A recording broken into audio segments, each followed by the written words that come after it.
welcome to the live stream. What an amazing, wonderful, amazing time we're going to have. Guess what I did today? After we called those rentals, right, we were basically able to make no progress because it's Mother's Day, it's Sunday. They're like, we don't want to do this stuff on Mother's Day. They're not answering their phone or whatever. That's fine. They can leave their phone unanswered if they want.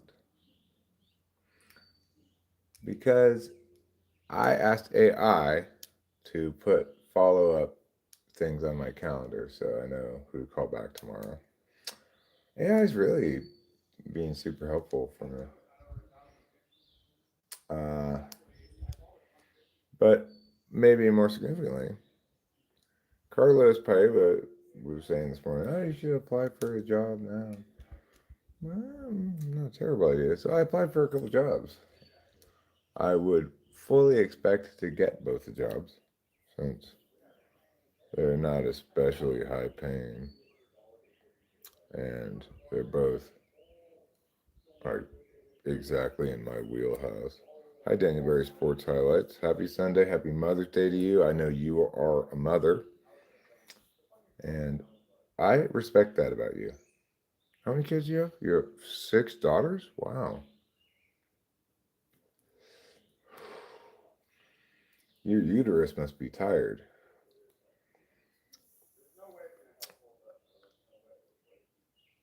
So I'm very much interested in the poly prep job, which is full time middle school speech and debate coach, competition coach with travel tournaments and stuff. That sounds fantastic. The other one is a little weaker, I think, but but it's a similar gig. And so I found two right away, and I applied to them both. I quickly made my resume, you know, and I just adjusted the one I had made for the deli stalker position. Because my experience is still the same. It has nothing to do with deli stalking. It's all the bay experience. Anywho,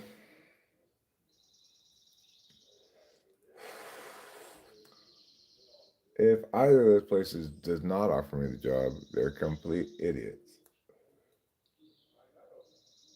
Because they're getting a gift from the ether beyond the scope of anything they ever imagined when they put up that posting.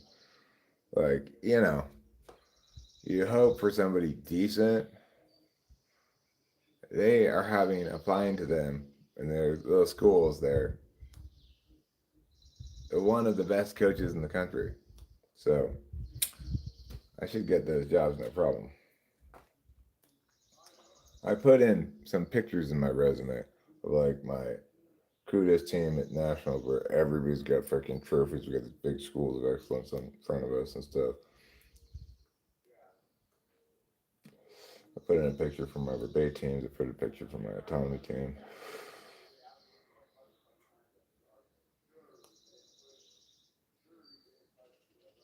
It feels good to apply for jobs that you're super well qualified for. It feels a lot better than applying for jobs that you're not qualified for. How long distance stream gonna be? Long distance stream? What do you mean? It's always the same distance for me. About this far from the phone.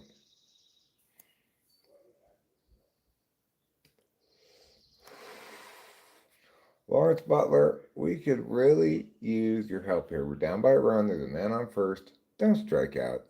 I know you like to strike out a lot, but let's not do that this time.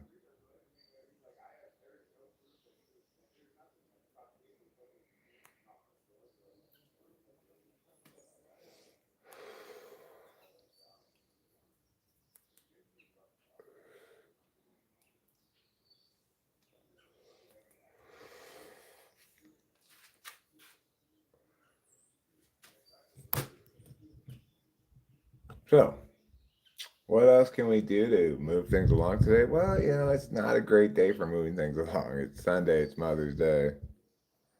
Um, that alcoholic guy. Who, me? I am a recovering alcoholic. I haven't drank alcohol in over 12 years, though. So I think it would be a little bit remiss, perhaps uh, counterfactual to call me an alcoholic at the moment. I don't self identify as one. I said I'm a recovering alcoholic, but I consider myself somebody who cannot drink at all. I'm not a big fan of those kind of terms. I can't drink at all because I can't handle alcohol. That's the best explanation. Better than because I'm an alcoholic. That's such a vague explanation. Back to first. Wait, that's the third engagement. Oh, okay. Oh, okay. All right. Accordingly, I guess the batter gets to take first base. Carlos Cortez calling him back. What is going on here? I don't know. I can see.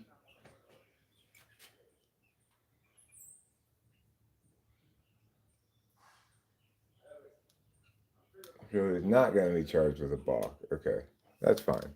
Hi, show media. Yes, this is a Winston's mom hat. Yeah, they do sound exciting.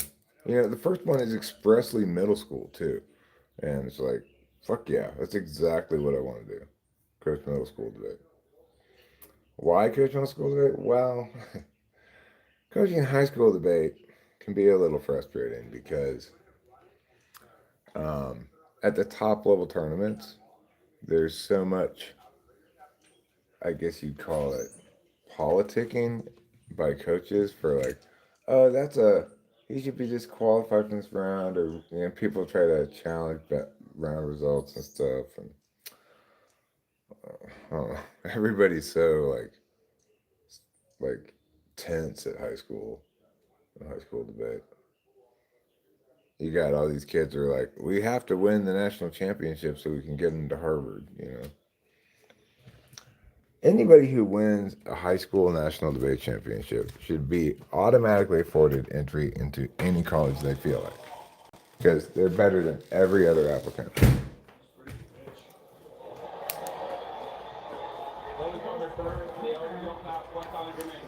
And in fact, colleges do place a lot of value on debate experience, but not enough because most of the people who are dealing with the application process, they don't understand how much smarter, how much more intellectually capable debaters are than other people.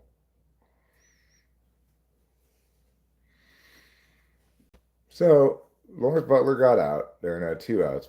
It's up to Zach Geloff to drive in this run. And he hits a single into center field.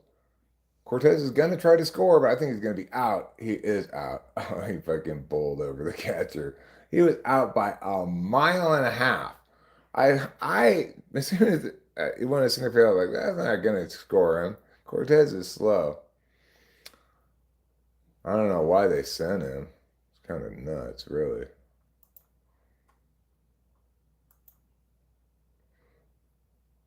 There's also a part-time debate coach job that is just like a few hours a week, one day, plus weekend tournament stuff.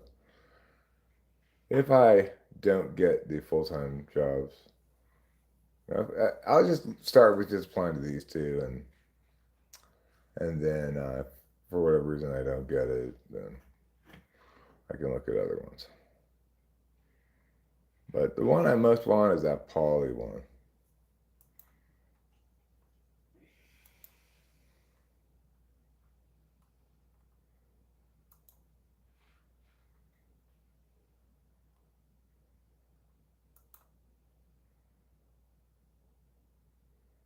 Like, I totally get what that school is.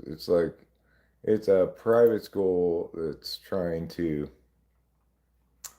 Oh, actually, I found a guy to take my car away. The other night, the neighbors across the street were fighting again, and the cops came. And when the cops came, then the father of the kid came kids came to help, I guess, and he was looking for a lost key. It wasn't lost exactly. Apparently, the new guy over there, he and the lady were fighting. She had just gotten a new Mini Cooper or maybe a used one, and he took the key and threw it down onto the street, maybe into the gully. But the problem with that is, it's like $1,200 to replace that key apparently. Anyhow, the father was looking for the key down in the gully, and I said, "You want me to pull my little wilderness car here and point the lights down so you can see better?" That didn't end up happening, but I ended up chatting with the guy, and somehow the subject of the Mini Cooper. Well, I guess his ex girl has got a Mini Cooper. I was like, "Oh, we got a Mini Cooper. They're freaking money pits." And he's like, "Well, what are you doing with it?" I'm saying, I called Habitat for Humanity to try to get them to tow it away, but they haven't called me back. Oh yeah, I mean that relationship across the street. Nobody's gonna point to that and say this is how to love. So, did they ever find the key? I don't know. I don't know about that. But anyway, he said next week or the week after he's gonna bring one of those things you put a car on and drive it away. So cool. I don't have to worry about that anymore. That's been taken care of. I do have to go to the DMV on Tuesday to put my little wilderness car in my name. Formally, I never actually did that. Like, I totally get what that's cool. And obviously, it has to actually be in my name before I can sell it. So, okay, fair enough. Fair enough, little car people. Fair enough. Oh yeah, I mean, there's lots of red flags over there, right? Like, there was the night that they were fighting, and then there were 3 gunshots, and Rachel called the cops. I'm glad she did because building a file. So when they came over again the other day, well, they know that those people are problem people. And I heard the cop like giving the lady a little lecture. It's like, I'm not trying to be your dad or anything. I'm just saying, if some guy acted like that with mama, he'd be gone. He's a narcissist. This is just gonna escalate. Blah blah blah.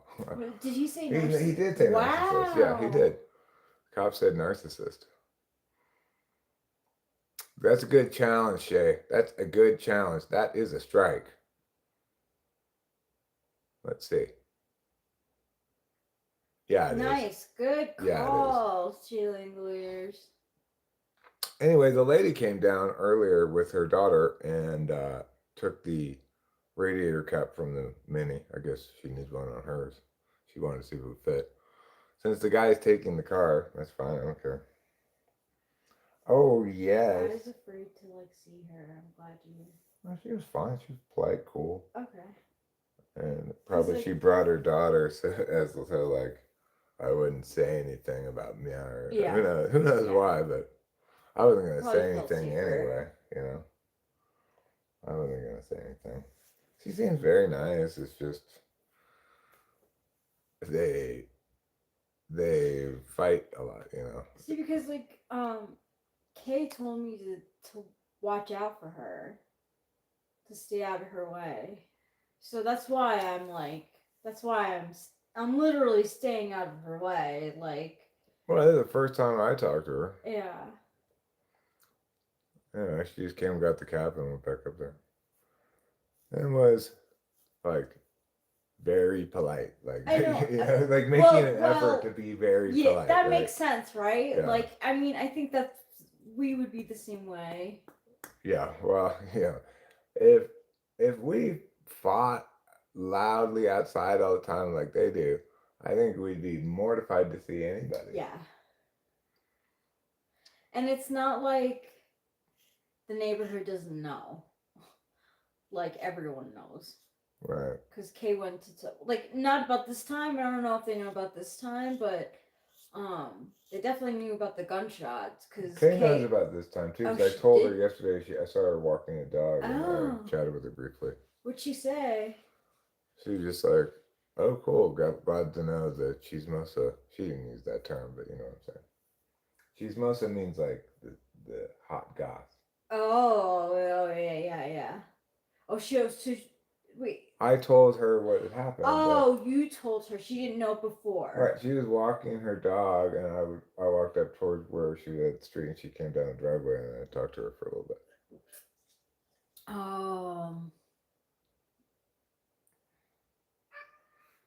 Yeah. But fortunately, that's not going to be our problem anymore. You know what I'm saying? I hope so. What do you mean? I don't know. Like, what if something is. I guess it's just a matter of time. Yeah, it is just a matter of time. I mean, you know, one way or the other, this is going to happen in a quick time frame.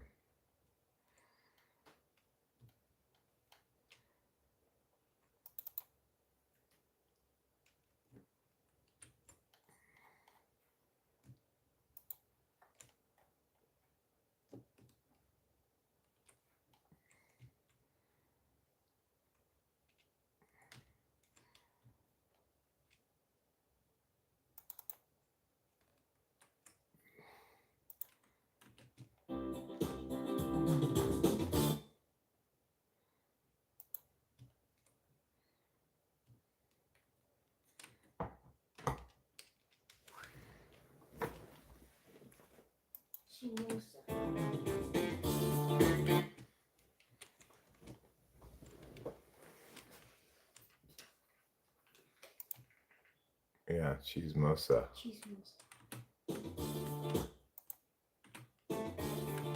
Well, still wrong.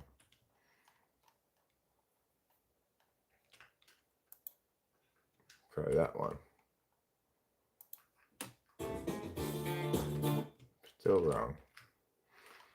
My goodness. How about this one?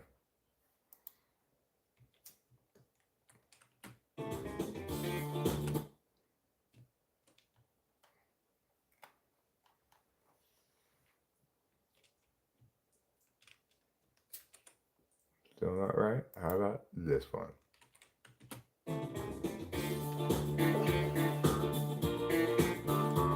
There we go. That's the right one.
Oops. This one should be. Why isn't it? Oh, it is. Okay. So then.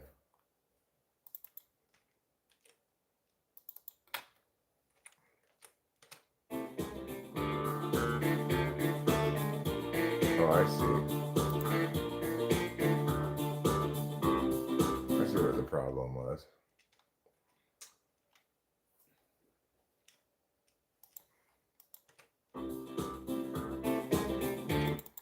Mm-hmm.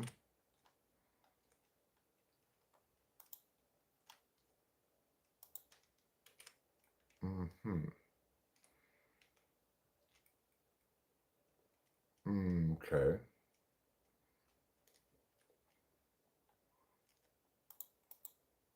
Mm-hmm.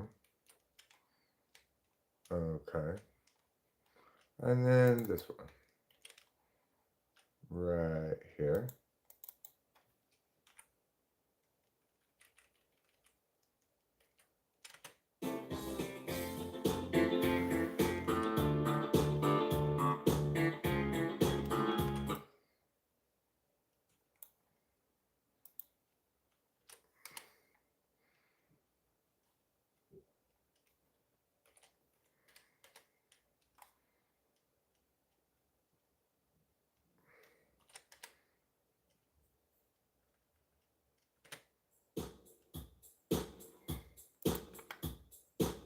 One, two, three, four, five, six. 1, 2, 3, 4. 1, 2, 3, 4, 5, 6. 1, 2, 3, 4.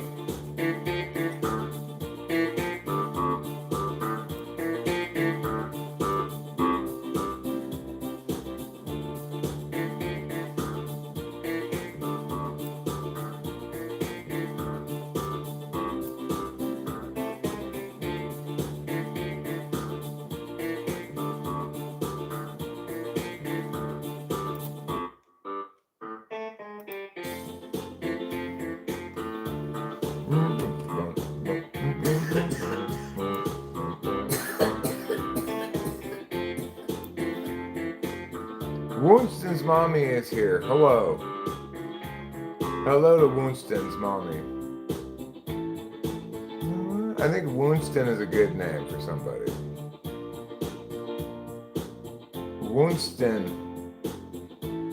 Be a good name for a dog, cat, son, daughter. Alright, you BBL, you big black lady. Brazilian butt lift. Oh, is that what it stands That's for? a new thing. Bam, bam, bam, bam. Bam, bam, bam, bam. Bing, bing, bing, bam. Bam, bam. Bing, bing, bing, bam. Bam, bam, bam, bam.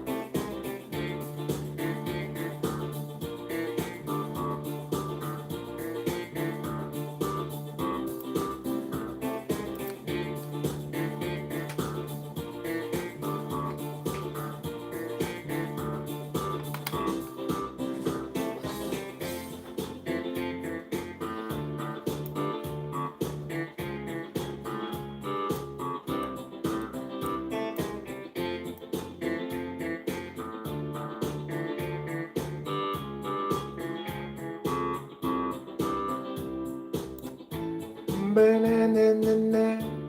Ba-na-na-na-na. Ba-na-na-na-na. Ba-na-na-na-na. Ba-na-na-na-na. Ba-na-na-na-na-na.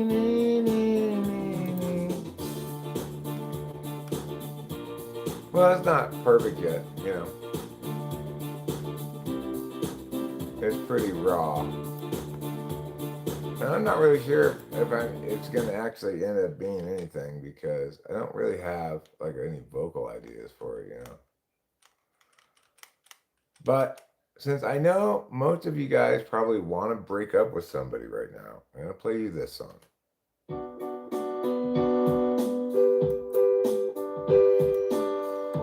Oh, we used to be in love. I'm thinking about a phaser or maybe a wah on the cloud, but I haven't done it yet. Typically, I try to put effects on later. We were in love, but then we broke up. Now I'm sad. I'm sitting by the window. I'm drinking a cup of coffee. It's raining outside.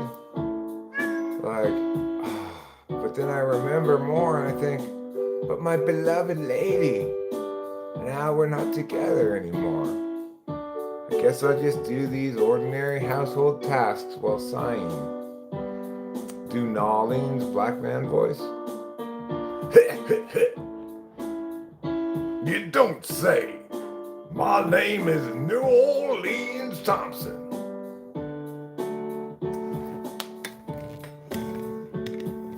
Oh God, we broke up, it's so very sad. I'm thinking about maybe getting together again. Oh, our love was so pure, but now we're alone. Well, you want to eat? Go ahead and eat. I'll give him some more food.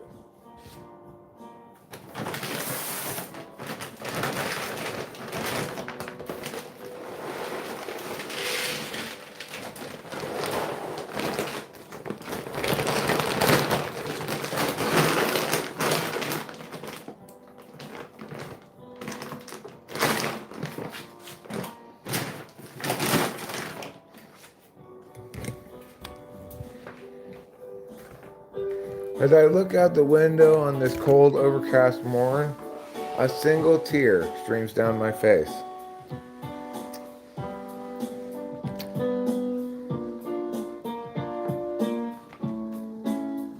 But oh God, how terrible. Now we're sad, we're super sad, we're super sad, we're super sad. Oh, how terrible. We're super sad. We're super sad. We're super sad.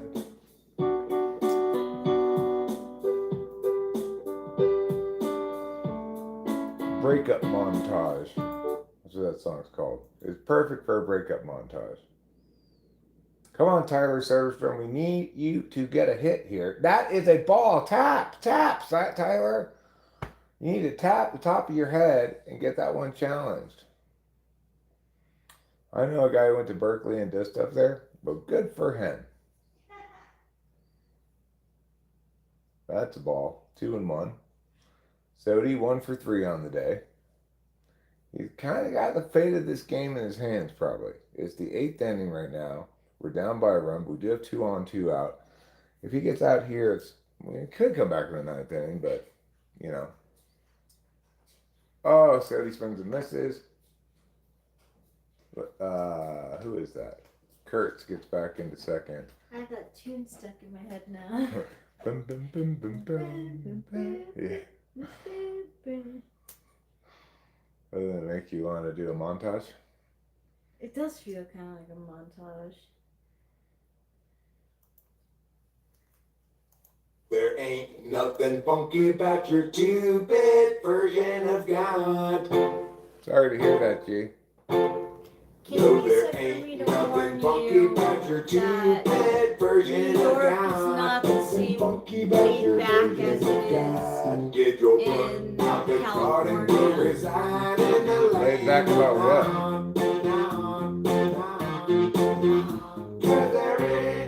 Doing things?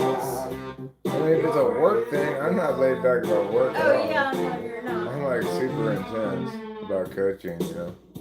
I'll be a little bit less intense now than I used to be, but I'm confident I can attain equivalent results. Fiddling on the couch with an amp stem is so much nicer. Well, you know, there ain't nothing funky about your 2-bit version of the artists of the world are at a disadvantage against the musicians of the world. No, there ain't nothing funky about musicians just want to play music. It doesn't matter if it's good. Nothing funky about your version of God. Get your butt out the garden, go reside in the land of Nod. This is such a good song. There ain't nothing funky about your version of God.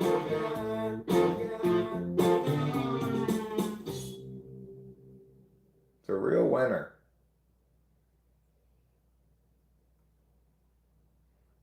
In a world full of defeat, we have one real winner, and it's that song.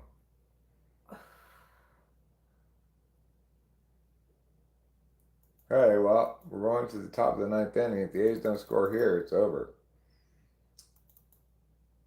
You know what? I believe. Using my heart and my mind, I believe. My faith will manifest a victory for the Athletics. Movie guy voice? I thought you wanted me to do old black man from New Orleans after Hurricane Katrina. Boy, I tell you, that weather system come in and washed everything all away. Like that. Okay, now you're gonna have to do New Yorker talking about Hurricane Sandy flooding the subways. I mean, can't really do a New York accent, but I guess it would be something like, "Oh my God, I was walking there, and the hurricane came." Something like that. That's good. It's good. It's very good. Cajun? I'm not sure I can really do a Cajun accent. What is Cajun like? It's like No. it's like it's what do they call it? Creole Creole. Oh, that's like poutine. yeah, like that show True Blood. They have a Cajun accent. Yeah, French Creole. They had that in Lafayette. the movie The Water Boy. It was Mm. they had some Cajun people there. I have to see that movie, especially since you approve of it. I do declare.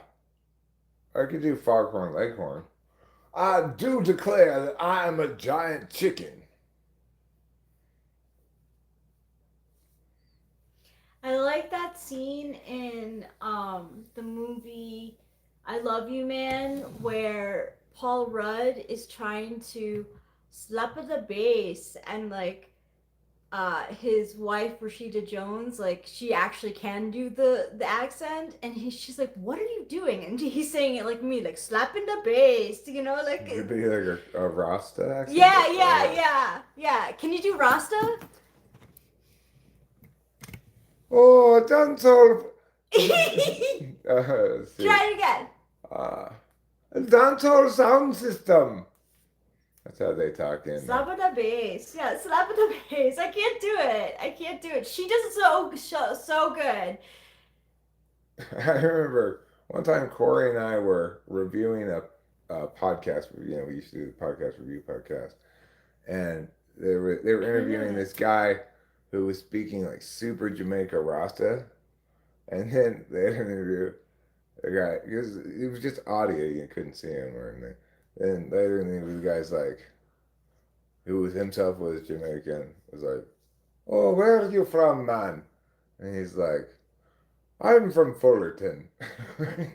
Yeah, he was totally an American who had moved there like a couple years ago and affected this ridiculous accent. That's funny. That's like like, well, it is like, but it takes it a step further. Alec Baldwin's wife. Right. She's ridiculous. Yeah. She is ridiculous. Trying to claim she's from Spain and everything. I like when he gets snarky with her and is like, "Oh, why don't you say that in your Spanish accent?" Like, yeah, good for you. How he calls bullshit on it now? Well, yeah, because he's fucking, like, she's, like, been, like, mean to him on the red carpet and stuff. It's like... Mean to him on the red carpet, huh? Like, "Oh my God, you talk when I talk. Like, you don't talk when I talk." You're not the famous person, stupid lady. Right? So one time she was being herself and he was like, "Oh, why don't you tell that reporter in your Spanish accent?" Oh, good for him. Yeah. Snarky. I like it. I like it too. I mean, come on. What's that sound? That's trouble trying to cough up a hairball. But never happens? He never actually coughs it up. Yeah, but he does that occasionally. He revives himself because he'll never die. Right, yeah. That is not a strike. That is not a strike. ABS challenge. That's a ball for sure. Is he gonna Yeah, challenge he it? challenged it. It would be the end of the game if he loses the challenge, but he He's won the okay. It's challenge. hairball, but Yeah, he's fine. He just has hairballs sometimes. And the thing is, he doesn't have hairballs nearly as often as he should because he basically never licks himself. He just waits for me to comb him and then resents it. yeah, his bed is filthy. But like, I don't know. Should I wash it? What are sinfully delicious that you tried to make at home? No, I don't think we need to wash it. Okay. Lawrence Butler gets on base. Good job, LB. I'm gonna take the little cushion out and put it in his carrier. Sure. For when. We'll have to get airplane approved carriers. Okay. They have them at chewy.com, the AI Okay. told me. Cool. You're gonna hate it. I'm sorry, but it's alright. Everyone loves you, cause like he gets into scared mode, frozen mode. So he's not. He'll be with us maybe, but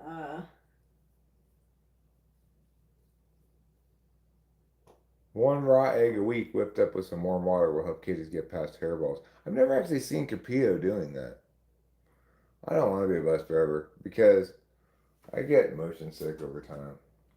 God damn it, Baltimore won that game. so my dad. So I was saying cause he was like, oh, you travel anywhere in the city, and I'm like, yeah, but like Eric gets motion. He has motion sickness, so he was like, you can get like over the counter medicine for that. No. I'm not gonna take Dramamine. It's like if we have, as long as we have to take say a train ride that's 30 or 45 minutes into the city, not a big deal. I might feel a little motion sick when I get there, maybe a We little leave when I at, get at back. Suffolk. If we okay, to be honest, if we want to go into the city, I would We could drive to the train station that's closer. in Nassau, and drive to a city that's closer, and take the train. But it's 2 hours though. What? It's like an hour From where? from like Ronkonkoma to the city.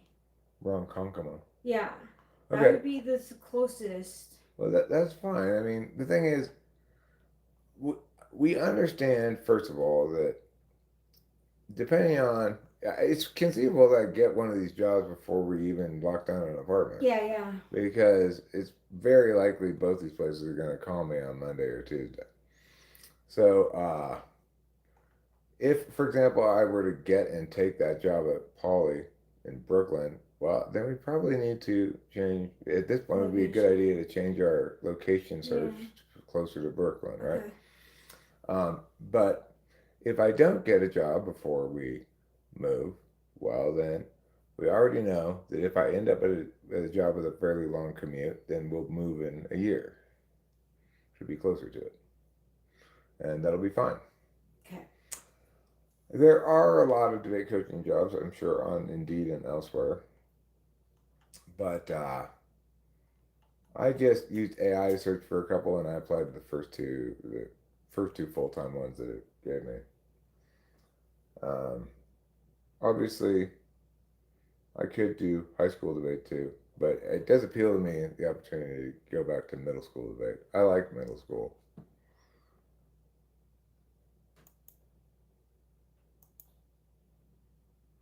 I don't know what else, like, in what way is New York not laid back that would be concerning for me?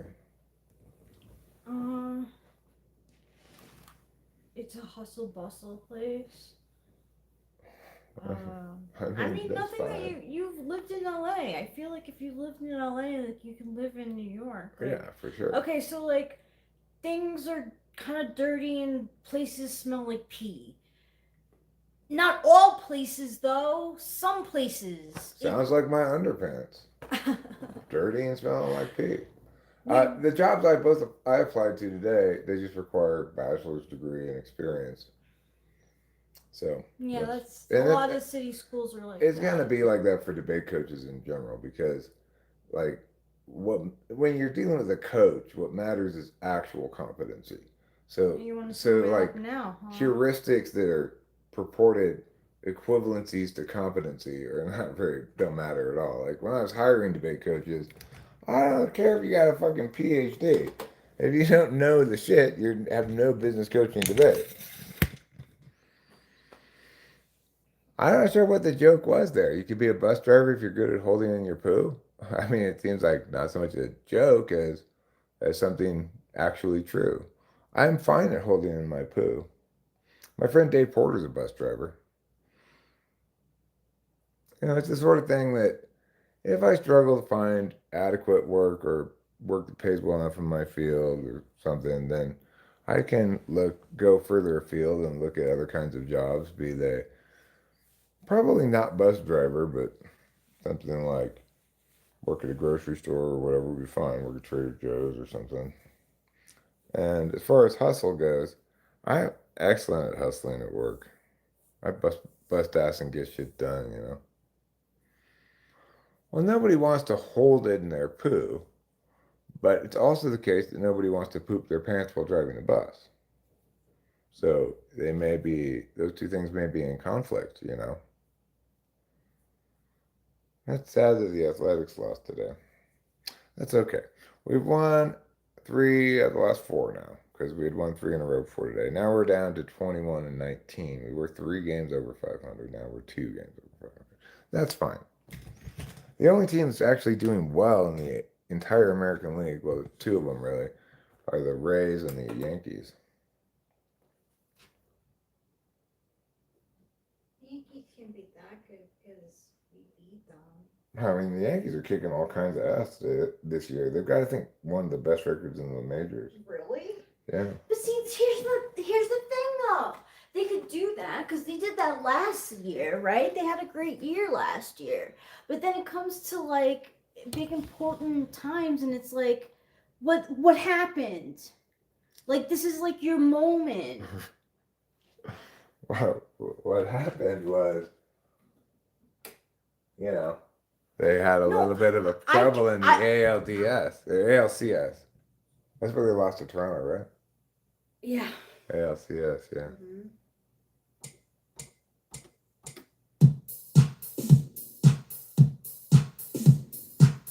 Yeah. Happy Mother's Day, everyone. Happy Mother's Day. Winston's mom. You a mother. Winston's mom. Happy Mother's Day. Who else is a mother? I want to tell you. Happy Mother's Day.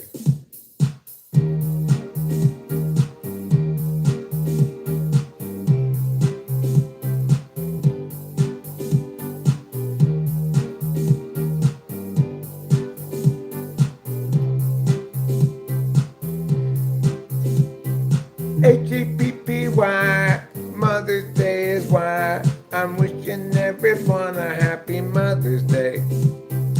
Happy Mother's Day is why, and I want you to know. Back in 1902, I was born. Everybody said you look awfully forlorn. But I said, well, I'm just a newborn baby and I don't know how to smile. I'm learning a little bit every while, but not yet. Being a newborn baby, I only know how to suck. I suck my thumb and I suck my butt.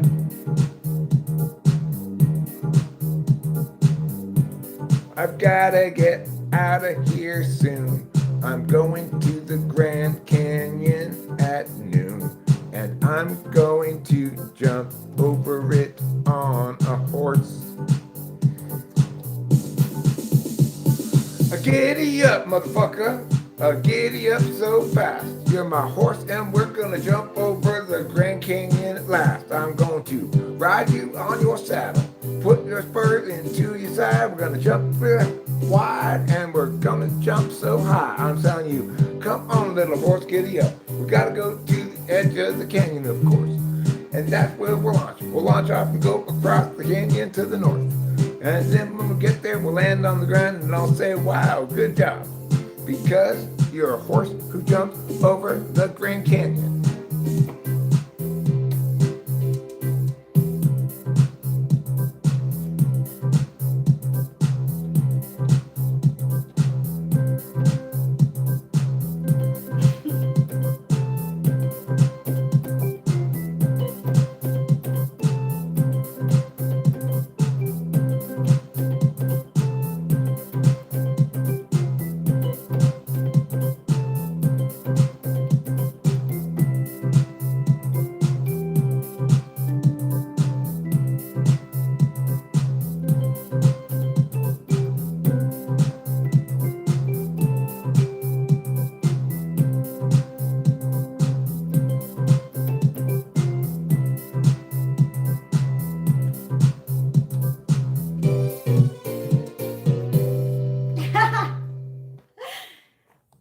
So jazzy. I think I might be getting jazz poisoning. It was so jazzy. That's how most of the old jazz pros died. Jazz poisoning. If your chords get a little too jazzy, it's kind of like heavy metal poisoning. Except heavy metal poisoning has nothing to do with heavy metal music, whereas jazz poisoning only has to do with jazz music. So be careful if you're a jazz player. Also, if you're like a jam band, like Fish perhaps, that also will kill you. Of course, you have to have a certain amount of intuition for it to kill you, because it kills you because it's so terrible. But if you totally lack intuition, then you might be immune to that. One advantage that Dave Matthews fans have: does jazz poisoning cause jazz hands? No, but excessive jazz hands can contribute to jazz poisoning. I wanted to tell you, like, I was talking to Kami, and she was telling me, she's like, I was watching something about how Euphoria is misogynistic, and I was like, oh my god, I was watching a recap of Euphoria just before calling you. It sounds like Euphoria is just like Drake saying, Yeah. hey, let's be predatory with a show. Yes, it is. I mean, now the characters are 22, right? So they're in college, but or like out of college age. But yeah, there's like crazy. Yeah, it's terrible. That was Drake. It makes so much sense. So okay, we want some characters in the show. Let's have Jenny. She's a co-ed and she likes to spread her legs. Yep. Oh, no, it's not even co-ed because they're high schoolers. We said they're in college now.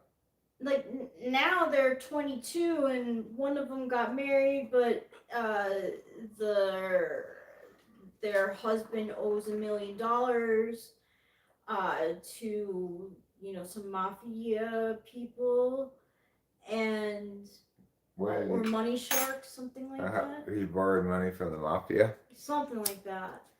And his now wife is like, the fairy tale's over, so she calls her old best friend to, like, basically be her pimp, and she goes to LA to get a makeover, and like Maddie has connections with like influencers and stuff. And like, and so they give her super big eyelashes? Yep. Basically, they bleach her hair and give her extensions and a fake tan. And then after that, she looks like this.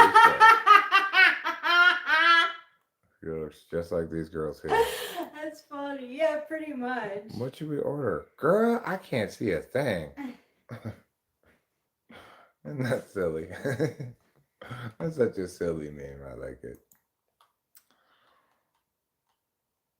Delilah's interested in having long eyelashes. She's blamed me for her apparently criminally short eyelashes that she inherited from me, supposedly. It's like, look, all your eyelashes need to be long enough for us to keep dust out of your eyes. That's true.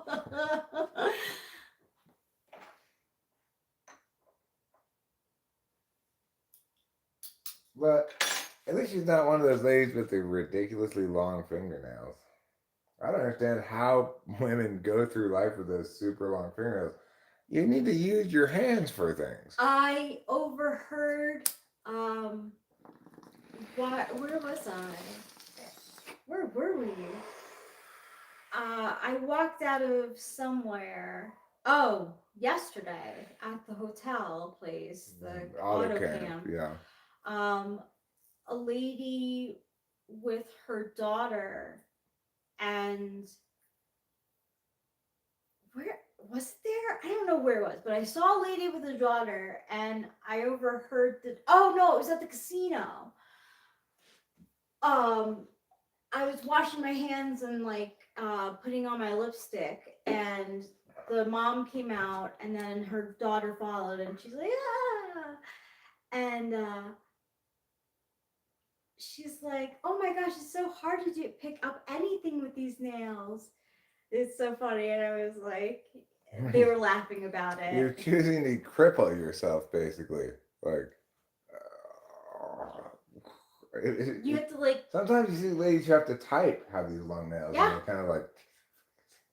Typing, I see is not as much of a problem.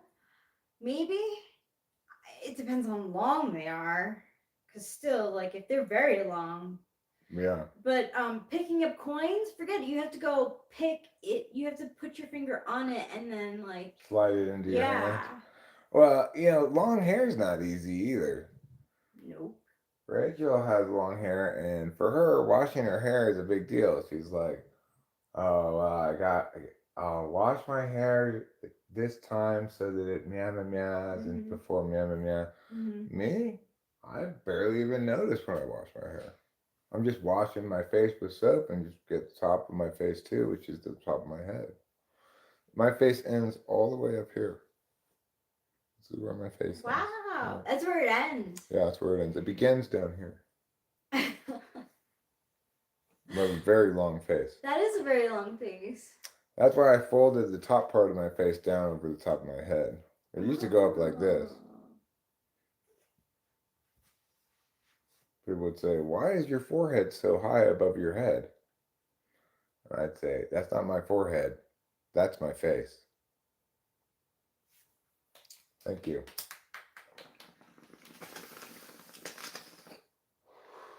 I actually do need a haircut. Like, Eric's gonna cut my hair next time. It'll be wet. And Sure, then I'll cut it. I guess just cut it straight across with the clippers, or however you feel is easiest. I think what I'll do is, over the course of several hours, very carefully feather it. Oh my with god. a little comb and Would you like that?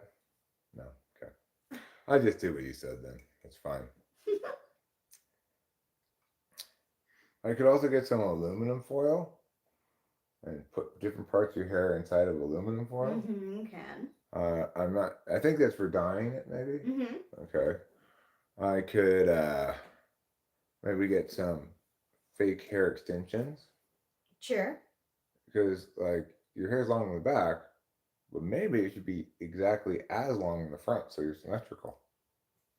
Wow. And all the way around, exactly as long, all the way around. Well, that's why we're gonna get extensions. Oh my god, you're fake extensions. You're like my what do they call that? like in the business. Oh, you mean I'm your fashion consultant? Yeah, like, cause like I'd be. This is like really how I'd be like, are you serious? I need more extensions. Like where? All the way around. We're going for cousin. Oh it. my god! We're going for cousin It's haircut. We're going for cousin It, so we're going for longer. All the way around, so you can't see any of your head. Oh, any of my head. Yeah. Oh, wonderful. That way, people will say, "Wow, so she's so coquettish." That's fine. Is it fine? It's fine. How am I gonna walk? What you're gonna do is every once in a while, just go like this a little bit, so you can see for a second. Walk a few feet, then do it again. We criticized a person. We criticized people who had masks on, like that woman who had that dollar over her face, like. Oh God. And so we're gonna put me with hair all the way around. How am I supposed to trust you as my fashion consultant? Listen, we're going for coquettish here. Nothing's more coquettish than peeking out from behind things. I agree! And that's why you need to be able to constantly be peeking out from behind your hair. Here I am. No, I'm gone again. Like that. That's how to maximize coquettishness. You had to get 30% something snipped off because it got matty. Yeah, long hair is a pain for sure. It's a pain to have, I'm sure. It's also a pain because it gets all over the place, you know. Sorry. I'm not complaining about it. I'm just saying that is a feature of long hair. Yeah. You don't shed nearly as much as trouble. Well, yeah. Thank you. Mm-hmm. You shampoo, condition, and serum plus oil it now. What kind of serum is this? A truth serum?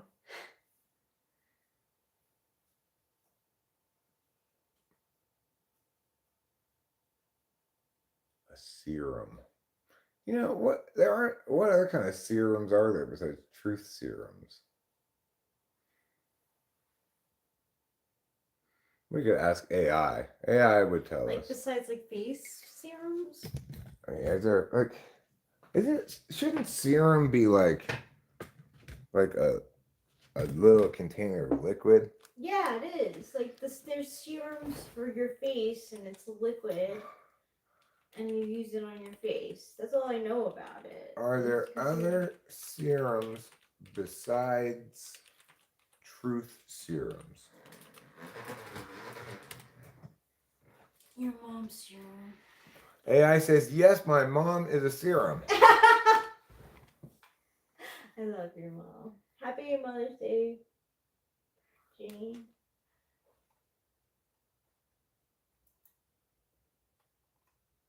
All right, let me ask this. Because it's trying to tell me not about actual truth serums. Besides? I'm going to say, are there real truth serums? Really? That make people tell the truth? Yes, truth serum exists, but not in the way it is portrayed in movies. There is no magical substance that forces someone to tell the absolute truth.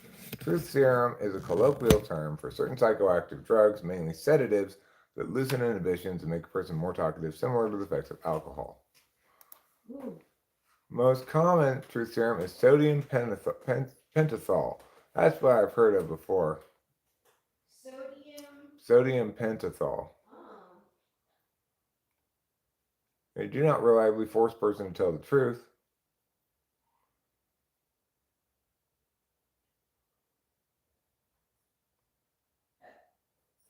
In short, these substances make people chatty, not honest.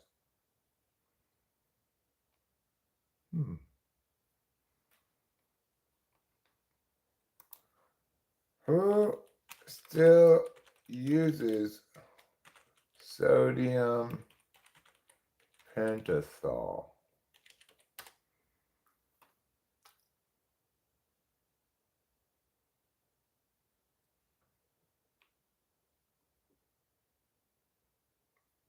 Let's see. Remains used elsewhere.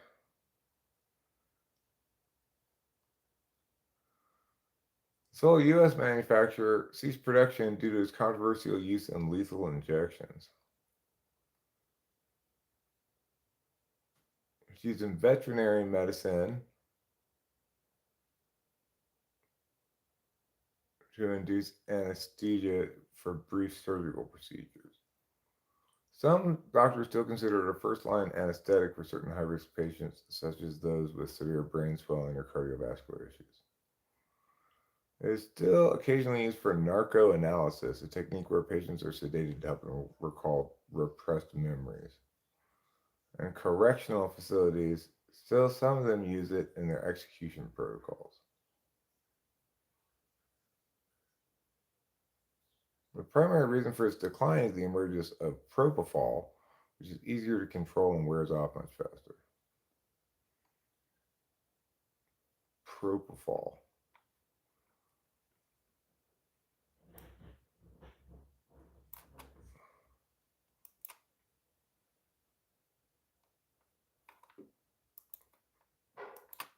What kind of drug is this?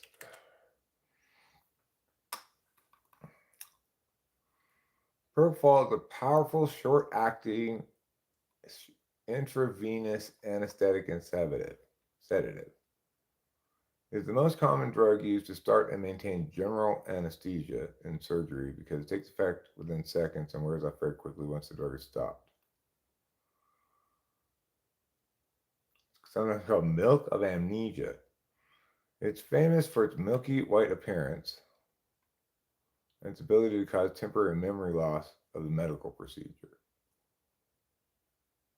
The mechanism, it works by enhancing the activity of GABA, a neurotransmitter that slows brain activity. Beyond major surgery, it is used for twilight sedation during colonoscopies to keep patients sedated on ventilators in the ICU.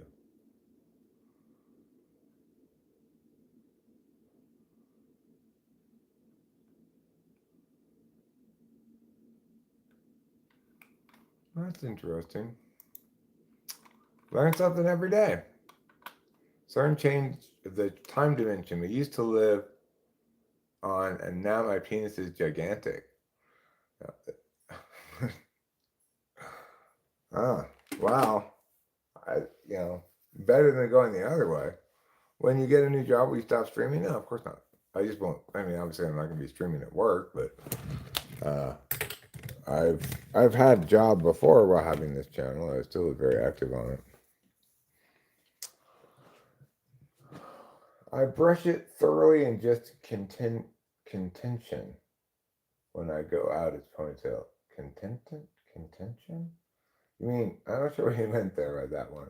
It's misspelled, I think, but I'm not sure if you mean contention like a debate contention. Hi, Elpidio Nunez. What's up, brother? I'm cooling. What are you cooling? You know what I think is one of the mysteries of life? What? That girls quiz that I took where I'm like 55% for like 4 of the characters. Yeah. You had percentages totaling well over 200%. Yeah, like what? Like how is that possible? Well, like I said, I think what they're trying to say is out of, like, for example, you scored a score of 50%. If we scored this against character Mia, we scored 50%. If we score this against character Mia, we scored 60%. If we scored this against character Ma, we scored 30%. And it told you you're the one with the most, but really they were all quite close to each other. yeah, they really were. And that's also partially because it was probably a pretty dumb quiz. Just gotta say. It was fun to have one about like a show that I watch. Yeah, I should make one of those quizzes. Just like pick a popular show and say, which character are you? And then just ask some random questions. It is random questions. And then just assign them to the characters for no reasons. Most people get, out of you, me, Acacia, and one other person on Reddit, we got Ray. He's a Gen Xer who has reasoning and stuff. And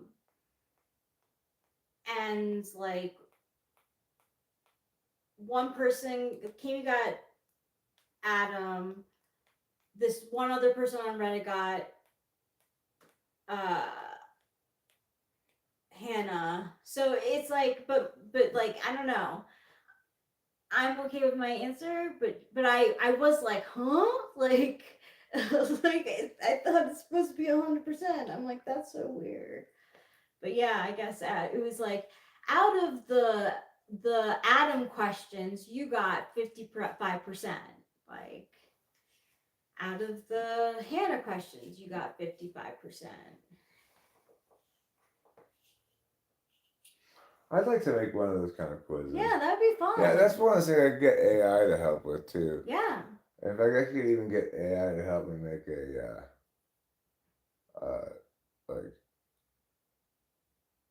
multiple choice whatever cognitive function test. It Oh wouldn't my work. It gosh. wouldn't work great, but it would be kind of fun. Like I was thinking, questions that might be fun to ask would be things like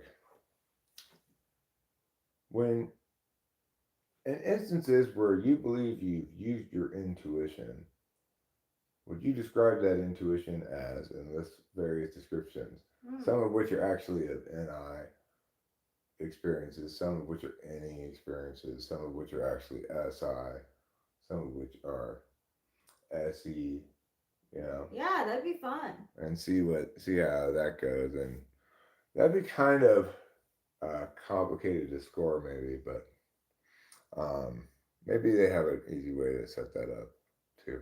That'd be kind of fun to do with AI.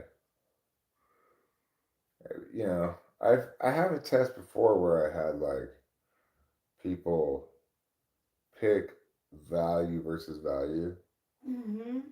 but I think that's only somewhat informative because like that's a kind of self-reporting that's especially vulnerable to self-reporting garbage, right? Because people are gonna say what they affirm that they value rather than actually conveying what they value in practice. Because, like for example, they call third slot hidden agenda, and I think it's I don't know who calls it that. Maybe socionics, maybe Kiersey, but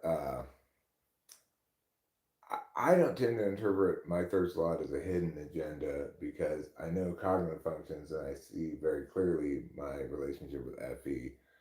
But I think most people probably don't have self concept that understands how much they value their third slot enough to accurately self report on valuing like that, you know?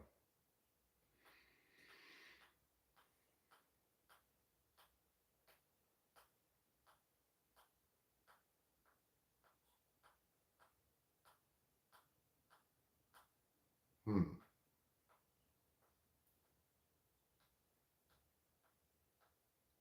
The thing about those kind of type tests is it's a challenge to make one that isn't overwrought with a shit ton of questions and or Yeah. too lean to be useful at all. If I were gonna make one of those character quizzes, that would be very easy to do, and I could pick like I could say which isekai protagonist are you? Could be the spider from So I'm a Spider, so what? Mm-hmm. Could be Rimuru, the slime from reincarnated in a slime, as a slime. Could be jobless reincarnation guy. He's a famous isekai guy, you know. Another, I mean, we could include the vending machine from a vending machine that wandered the dungeon as a possibility. You know the sound the adults make on the show Peanuts? That's what I've heard the past 3 minutes. Cool.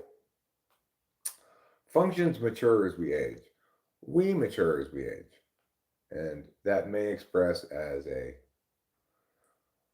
uh, a less difficult and or more successfully robust relationship with a function from an outcome perspective, right?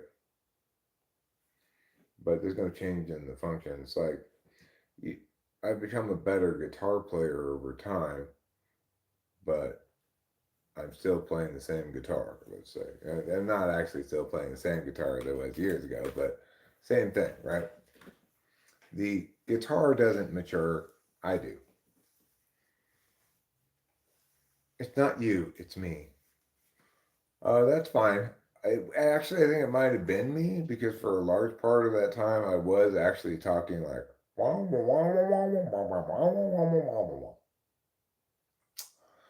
but that's not how I prefer to speak in tongues. I prefer to be like Garden Frittendarwapenja, Hanchella Fanta, Gerlington Blabumpo. You know, those kinds of things. Or Grafarlamatarm. Norton Chalapa Puamanton food.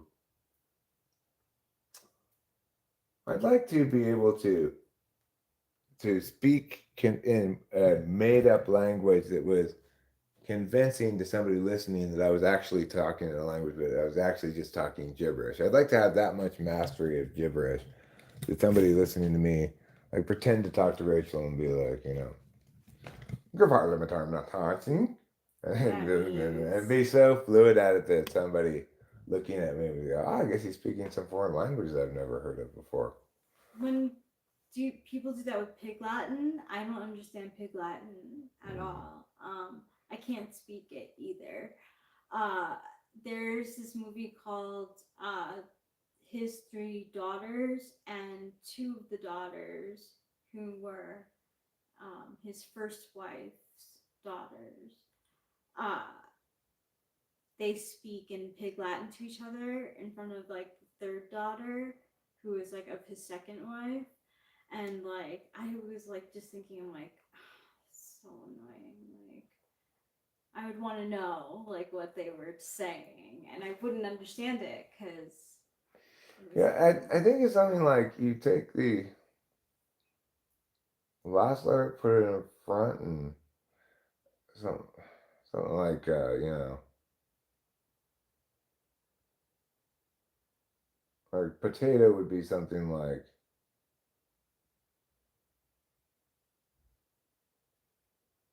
ope tote, ope tote. I think maybe I'm not exactly sure how it works, but it's something like that. Okay. Yeah.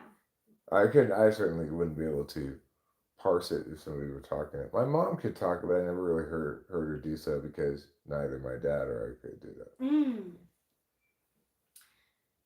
Yeah, I mean they were talking as they're in the movie, and I wasn't able to tell what they were saying at all. There might have been a caption underneath saying what they were saying, but I remember being like, "Oh my god! If I was like the third daughter, I would be so like, just include me, maybe. Like I don't know, like." Are you talking about me? Like I don't know. I'd be like, what the hell? Like why are you talking in Pig Latin? Yeah, well, my parents used to speak in French when they didn't want me to understand something when I was a kid. Yeah, my grandma used to speak in Italian when she didn't want me to understand something too. I speak in noises a lot. You know, when I'm sitting on the toilet, when I'm getting in the bed or getting in the shower, I have lots of just noises that I make. Sometimes multisyllabic, sometimes not so. This is just a me problem. I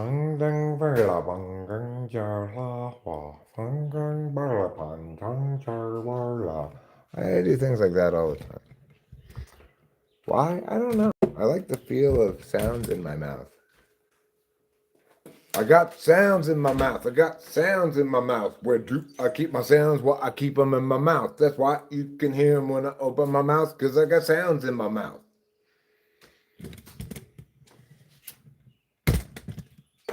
I've got all the best sounds in my mouth where I keep them. Like, for example, are one of the best sounds. I'm sorry that I don't understand some sounds. They don't mean anything. Let's understand. Let's switch sides because the wind is definitely blowing this way.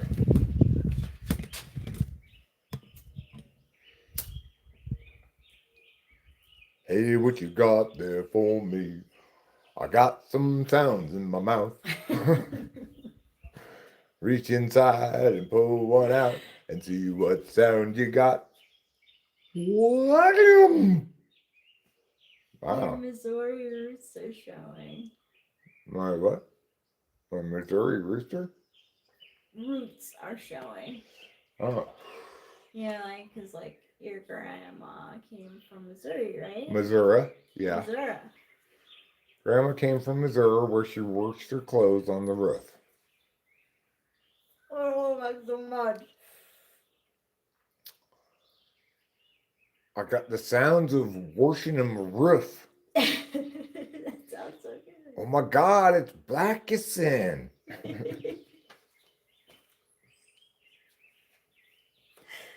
great. I love it.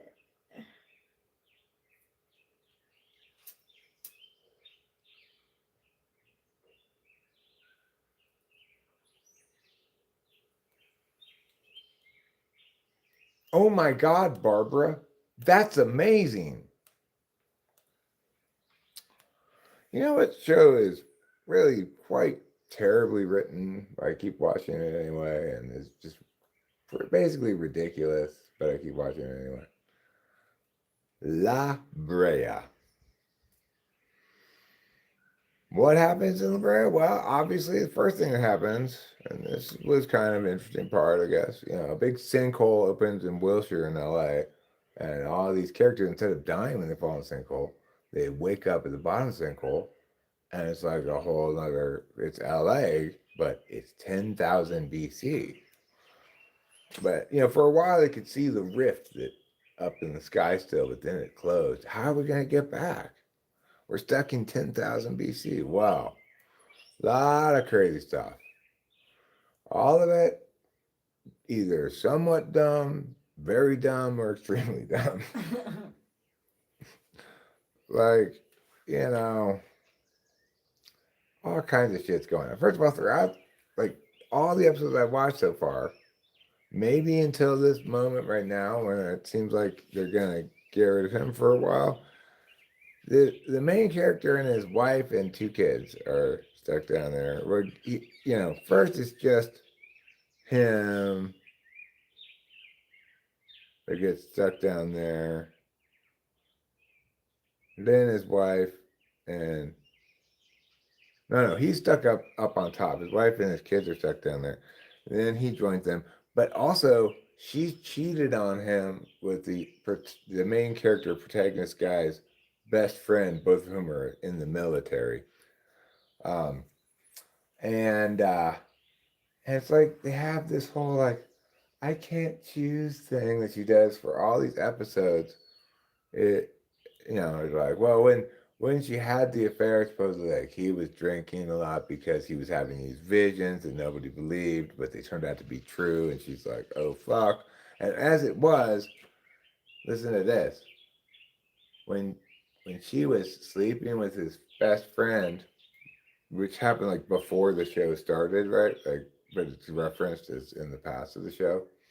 Um, she asked her friend to pick up her daughter from school because she wanted to go fuck Levi. And guess what happened? Her friend crashed and her daughter had her leg cut off.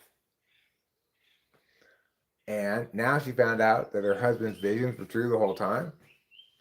At that point, she surely has to be like, because he, even though he shouldn't be like this because she cheated on him, he's like, I want you back, and I know it's my fault because I was drinking and stuff. Like, you dumb fuck. And anyway, so he's like, you know, I want us to be together, but he also sees her at various times like squeezing Levi's hand and being close with Levi. Anyway, seems like they're finally getting rid of him, moving him out of the way for a little while so the family can be together. Because one leg daughter, two leg son, husband, and wife are now all in the same place in the show. And even though she cheated on him and she caused her daughter to have her leg chopped off, and his visions turned out to be true, and she had said they were bullshit the whole time. She still was like, "Oh, I love you both," like that kind of shit. Like, fuck off, bitch. Anyway, that part of the show is fine writing, I guess, but the dumb stuff is like, you know, he's out in the woods and he finds a chest of Civil War gold just falling through the rift, and then there's this primitive tribe that lives nearby called Para. She's this matriarch, like native leader lady, and she's got a tribe of 10,000 BC people coexisting near the other people who have like modern stuff, but somehow not ever like adopting any of those things. Then there's this super high tech tower that's from the future that's nearby, which is where the portal originally or came from. And guess what? The guy who was in charge of the science portal at the big tower, he's Gavin's father. Gavin's the main guy in the show, Gavin and Eve, those are the two, the couple, right? Levi's the Sancho. And then the kids are One Leg and Josh. I forget what One Leg's name is. Izzy and Josh. They're both teenagers. Now, among the other characters who fell down through the sinkhole into 10,000 BC was a doctor and his daughter. The doctor, of course, had PTSD from serving in Afghanistan, and he ran out of his anxiety pills after a little while, so he started getting all anxious. But then I guess they got tired of that storyline because they never really tied that up at all. He just sort of got better, and nobody ever mentioned it. He's got a daughter.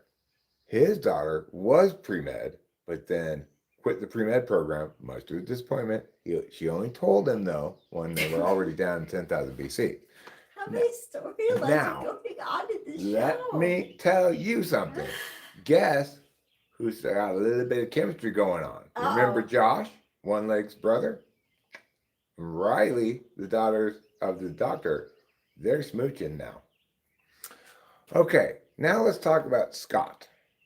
Scott is an Indian guy from India, but an American guy. He's an American guy who's like looks like he's from India, and he is addicted to his weed vape. And his friend, name I cannot recall at the moment. So anyway, Scott at first, he's down there and he's like super high all the time, hitting his weed vape. And then there's this guy, two people who get sent down to 10,000 BC. One of them is a lady cop from Louisiana.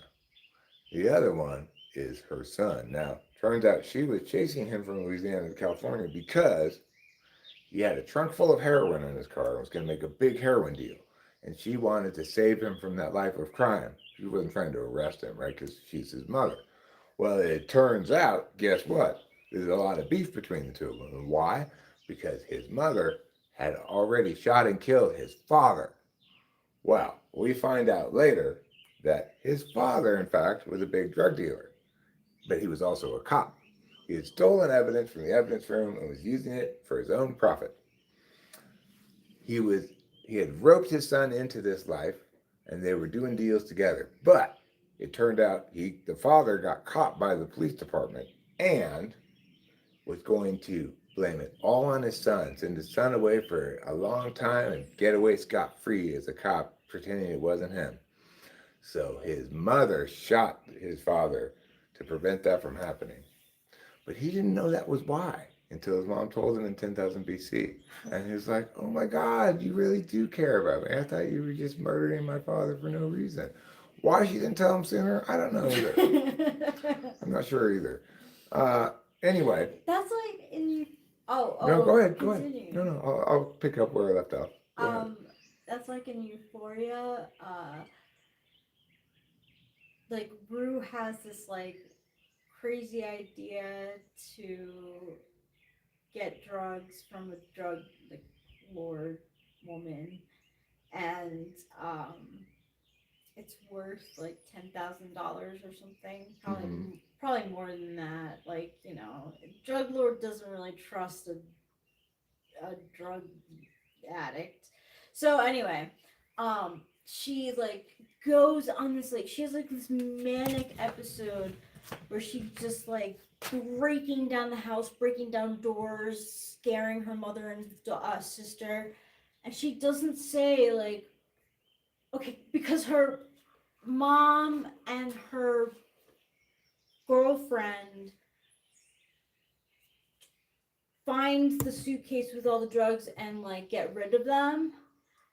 So Rue goes crazy and she never says why. It's like, girl, why are you ruining the house? Just tell them like, oh my god, that's $10,000 that wasn't mine. Like, Wait, how did she lose $10,000? Because her mom and her girlfriend find that she's like using again, find the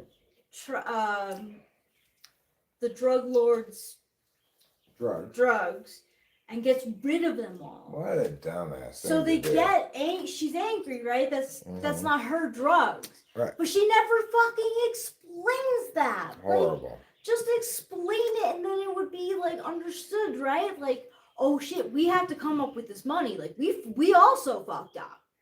Yeah, like, Well, in general, I really don't like it when in shows somebody says, "Get in. We got to go now. We're going. No time to explain." Oh, that's so annoying. You know what? Yes, there is time to explain.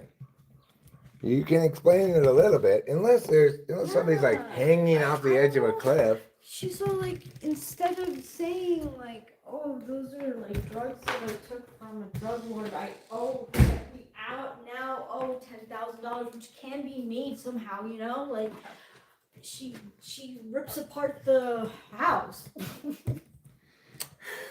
I secretly get excited to find random pills on the ground. Probably don't take those. Sinai Chiha. Jabron Lames. I like your name. Zawawi. Sounds like a Bully Boy Muppet simp. I want to tell you now about Scott. Oh yeah, please. Scott and the cop's son. Okay? The cop's son, whose name I can't remember at the moment. Oh my god. But he's a dick at first because he's a bad heroin dealer who's mad at his murderous mom. And guess what? Scott is opening trunks looking for resources. He finds a trunk full of heroin. And Club just says, you know what, let's just leave that there, closes it back up. But pretty soon, somebody needs surgery. It's, in fact, the doctor who needs surgery. And they're going to need some anesthetic. And Riley, who was pre-med but dropped out, she's going to have to perform the surgery. So Scott says, well, hey, I know what will work as an anesthetic, some heroin. So he goes and gets some heroin. And that's how the guy, son of the cop, finds out that Scott knew about his heroin. So, this guy is kind of trying to be intimidating and bullying to poor Scott. But guess what? Over the course of a few episodes, first of all, heroin dealing guy, he has been moved by his mother's revelation that she had killed his father for a good reason. And since that point, his mother got shot and died, and he had to bury her. But before he did bury her, she made him promise to get away from his life of crime and to be a good man. He did promise her that. And so, sometime after that, the relationship between Scott and the heroin dealer started to change. Started getting pretty tight with each other. They helped each other out of occasional situation and such. And now, guess who's besties? Scott and the heroin dealer. And Scott ran out of weed vape, so now he's more normal and less high all the time. Now, I want to talk to you about two other characters, Veronica and her little sister, whose name I cannot remember. So, when we get down there, there's these two girls. One of them's like 10 years old, one of them's like 18 or so. Veronica's 18, and the little girl, I forget her name. Well, what did we learn first when we get there with them? That their father died in the fall through the sinkhole, and they had to bury him. And then we learned that they're very, very strict religious. She comes from a very, very strict religious family, and that the little girl is unable to speak. But that's a lie. The little girl actually could speak the whole time. Okay. And that father they buried was not a father. He was a guy who had kidnapped them both years ago. So, Veronica feels very bad because she, although she was a victim too, right? Well, she was kidnapped first, and then she facilitated the kidnapping of the second one. She feels very guilty. But pretty soon, the little girl, she's not obeying Veronica's rules anymore. And she starts talking, starts engaging with the other people in the community, even though Veronica says, stay away from them because she's still, living the kidnapper's narrative. Well, guess who else is smooching later on? Veronica and heroin dealer. But before that happened, guess who went up to 1988? The little girl. And guess who then came back from like 2026 later? That same little girl, now she's an adult. And she goes to explain to Veronica, hey, it's all good. I don't blame you. Even though you facilitated the kidnapping or contributed to it, helped a little bit, it wasn't your fault because you were not the kidnapper, okay? You were a victim too. And Veronica and the little girl, they kind of have a nice reunion, right? But she's not a little girl anymore now. She's like my age. So, but you know who else went to 1988 as a little boy? Well, you remember me talking about Parr's Village? You probably do. Where the 10,000 BC Stone Age people live. There's a little kid there. His name's Isaiah. He's got blonde hair. And, people aren't exactly sure what's going on. The people from the regular time aren't really sure. But then somebody comes and explains it. And his name is Silas. And he's also like a Stone Age guy. But he's actually from the big tower from before. But he's gone native and switched to Stone Age clothes and stuff. Bow and arrow, has a club. Anyway, he informs Gavin that it's critically important to get Isaiah through the portal to 1988. Why? Because guess who grows up from 1988 into the present to, I don't know, marry someone named Eve and have two kids named Izzy and Josh? That's right, Isaiah is Gavin. That's right. He was Gavin the whole time. So Gavin, the adult, was there hanging out with his little kid. He didn't even know it was him. Dun, dun, dun. Mm-hmm. Dun, dun, dun, indeed. Well, I've got some bad news for you. If you thought all this portal travel is going to resolve nice and neat because you're going to just go back to the regular time for the portal, you are wrong because guess what? The portal is what's causing the sinkholes. And if they don't close it, sinkholes will just get worse and worse until the whole world is a sinkhole. The whole world?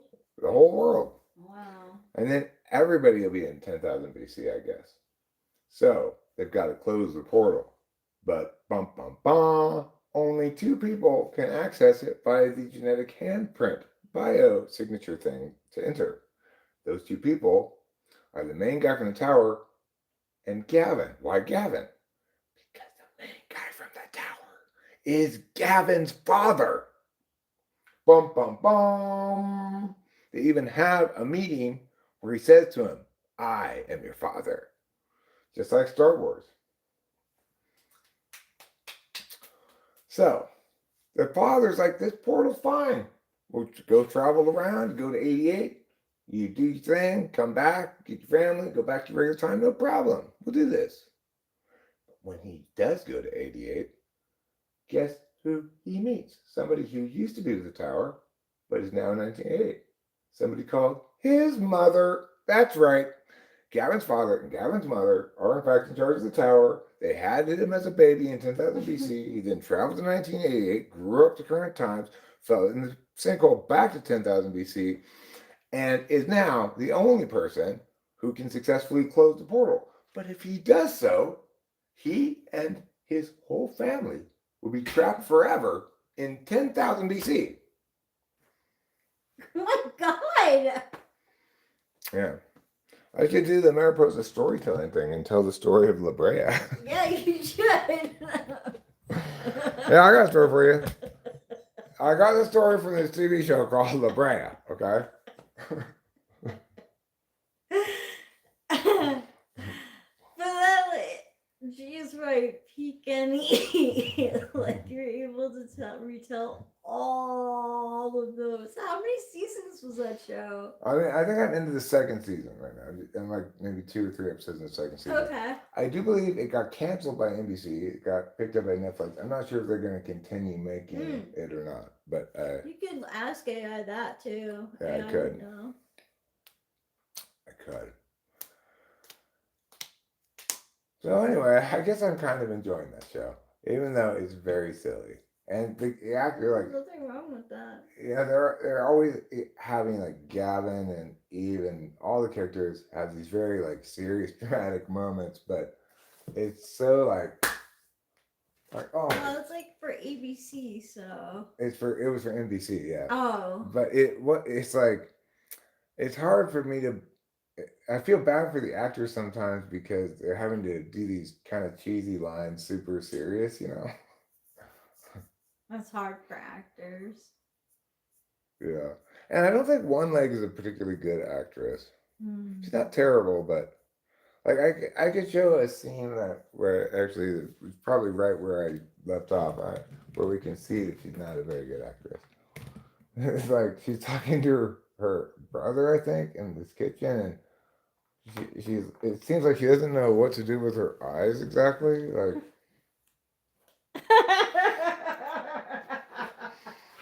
I'll show you. I think she actually has one leg. I think they probably went out of their way to get an actual one-legged actor. Let me see if it's. You can see already how. To stop it, we need to go now. That's funny, period. Let me see where I can find them talking about that thing in the kitchen. See, this is Veronica right there. That's Veronica. Okay. So I should also mention the psychiatrist guy. This guy here is Scott, and this guy is heroin dealer. There's also this psychiatrist guy. He has, guess what? Everybody's favorite disease, brain cancer. Oh no! Yes. Oh yes, he does. Oh, I'm sorry. I don't mean to laugh. Oh, it's okay.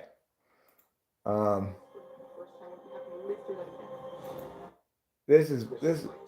Okay, it was in a previous episode, but this is the scene I was talking about, I think. Oh God. Yes. The only thing harder than you guys splitting up the first time would be having to live through that again. Caroline, if you don't come back to 10,000 BC with me. If you don't come back to 10,000 BC with me, we can't stop these sinkholes. We can't stop these sinkholes. Well, this episode is called Stampede.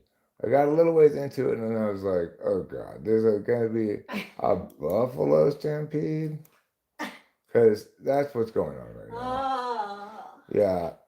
A buffalo came into their camp and for some reason, like, it's so powerful that it, like, destroyed a car. They're like, oh God, all these buffaloes everywhere. We're gonna have to do something about it.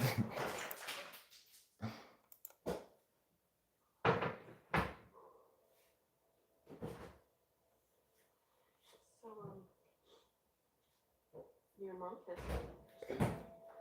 me. You and Mom kissed when she said goodbye. Yeah, we did. She tasted like Levi. Are we back together? I hope so. Why'd you say it like that? Are you guys back together? Here you can see what I mean by she's not a very good actress right here. It's not terrible. Why'd you say it like that? Do you know what I mean? It's just kind of like she's not somehow not doing it quite right. Why'd you say it like that? Why'd you say it like that? Because I wanted to say it like that, bitch. All right, so this guy is a psychiatrist. Now, guess who he's started smooching on since he got 10,000 BC? He and his brain cancer. That's right, Para, the leader of the 10,000 BC Stone Village. What is it? Animals react badly. What animal reacted badly? Why, it was this CGI buffalo. You see? And it does a lot of damage. Watch out! I'm gonna knock everything over. And there's the heroin dealer. That's Scott, the Indian guy there. The black guy, he's the psychiatrist. Look, there's a lot of CGI buffaloes.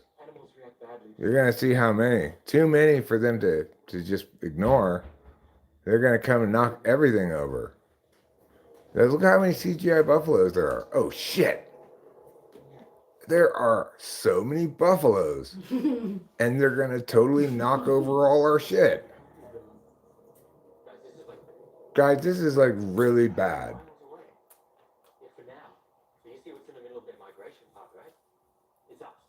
The buffalo and that herd are exhibiting some strange upward movements. We're right on the path of their migration route. And they're anxious. Well, what are you going to do about it? If something else startles them, they're going to run through here. One of those things knocked down that beam like a toothpick. Hundreds of them will destroy everything we've built. Everything. And the heroin dealer, needless to say, is looking very concerned. Will they trample my heroin? He doesn't care about his heroin anymore, you know, because he turned his life around thanks to his mom dying and making him promise.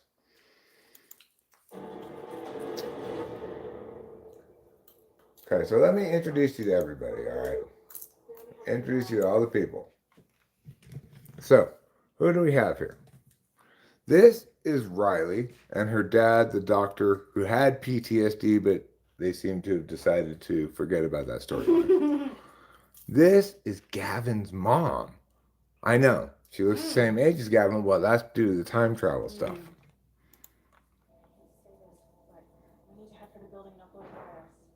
Right. So she went to 1988 to code on 1988 computers a virus to upload to the tech tower from the future somehow.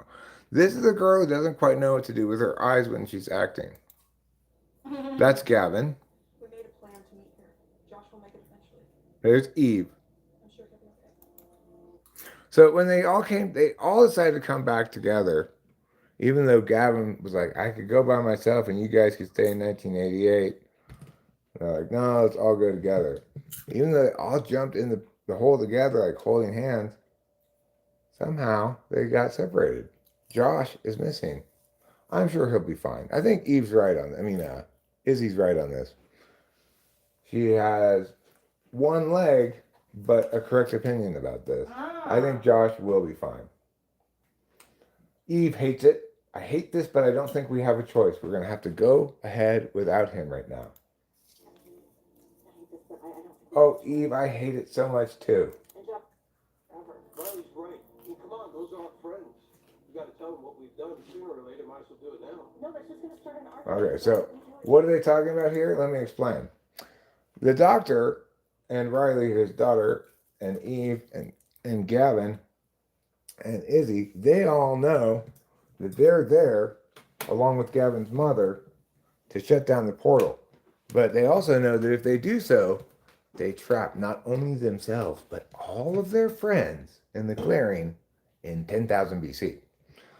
They feel an obligation to do it because so many people will die in a tidal wave if the next sinkhole is allowed to open. But Riley has a good point. Is it okay for them to choose that fate for their fellow strandees without informing them that that's what they're going to do? So we're just going to choose their fate for them? Well, Riley, let's see what they say. Choose their fate for them? We already have. We already have. That's why we came back, isn't We it? don't have time for this. We don't have time for this. No time to explain, says Gavin. I agree. You see that haze? That's a new portal opening up outside of the tower. The portal that's inside the tower is the portal that's supposed to be there, right? But these other portals that open up around, they're accidental impacts of the tower portal. The ones that aren't the portal are called auroras. And this one is opening right now. Well, I agree. You see that haze, says the lady? That means an aurora is about to open. That's also when the sinkhole in Santa Monica opens, right? Yes, exactly. It'll create a tidal wave. It'll take out far more people in your clearing. To stop it, we need to go now. No time to explain. So they're going. Now the opening theme, La Brea, the whole world turned upside down. Okay. Caroline is saying we need to split up now. We're splitting up. James won't let Caroline in the building, let alone near the machine, but I can access the computer from miles away. Riley and I will go with you in case there's trouble. We'll go with the building to the building with you, Dad. I know you think you can trust your father, but he is dangerous. That's Gavin's father. She's right. That's not a good idea. I know James. The only person I want to see is his son. James is Gavin's father. He might be cool with Izzy, but not Eve, because Eve's going to make him suspicious for some reason. So they're going to separate again. They like to do this. They like to separate and reunite, separate, reunite. They're going to sync their watches. We'll see what happens. Good news, if you're a Veronica St. Clair fan, she's in this show apparently. And so is, I couldn't read, that name went by too fast. I guess that's the last name. Hey, be careful, says Eve. And they kiss again. I guess they are together. But now he's looking troubled. Maybe it's starting to bother him that his wife's been banging Levi. Seriously, a stampede of prehistoric buffaloes? Well, I've got a plan. So this guy here, he's like the resident like character that is like negative Nancy, pain in the ass, kind of like negates everything that everybody says, but doesn't really have any good plans. He's supposed to be a not likable character. And what you'll see here, Scott's warning everybody about how they're going to get run over by buffaloes. But this guy says, well, I've got a plan. Let's get the hell out of here. Your plans are never any good, Glasses. I don't think you even have a name.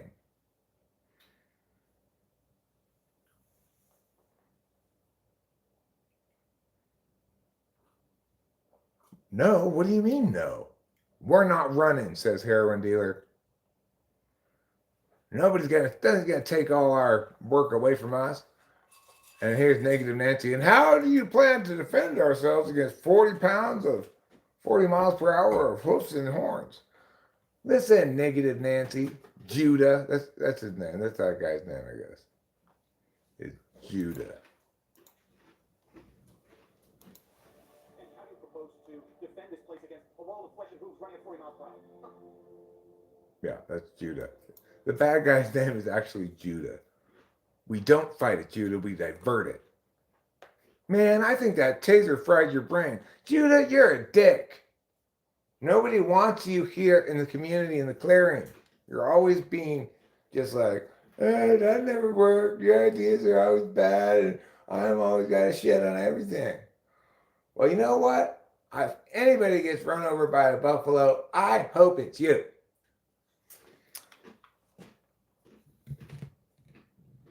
Okay, so now they're at the tower, the science tower. We got Gavin, we got Izzy, and what Gavin's doing is he's going to pretend that he's injured. He's going to cut his own arm.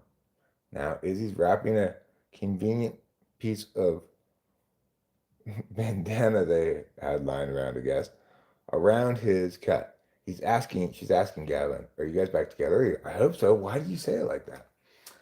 Well, because your mom's been banging Levi, is what he should have said. Dad, we promised that we would watch out for each other if we came down here. You cannot keep things from me. I'm not, says Gavin.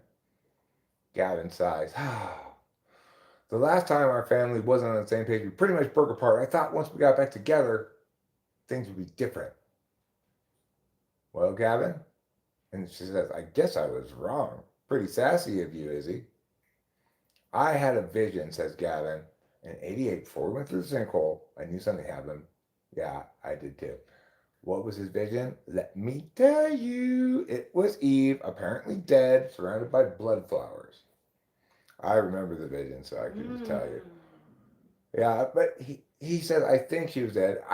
She looked dead, but I actually don't think she was dead in his vision. His visions, don't necessarily come true. Like, for example, he knew that an attempt to fly the people out of the sinkhole, initial early attempt, that plane was going to crash. But he sent a message back in time and told them, don't do that. And so it didn't happen. So there's no guarantee that it's going to happen just because he sees it. He can change the future past.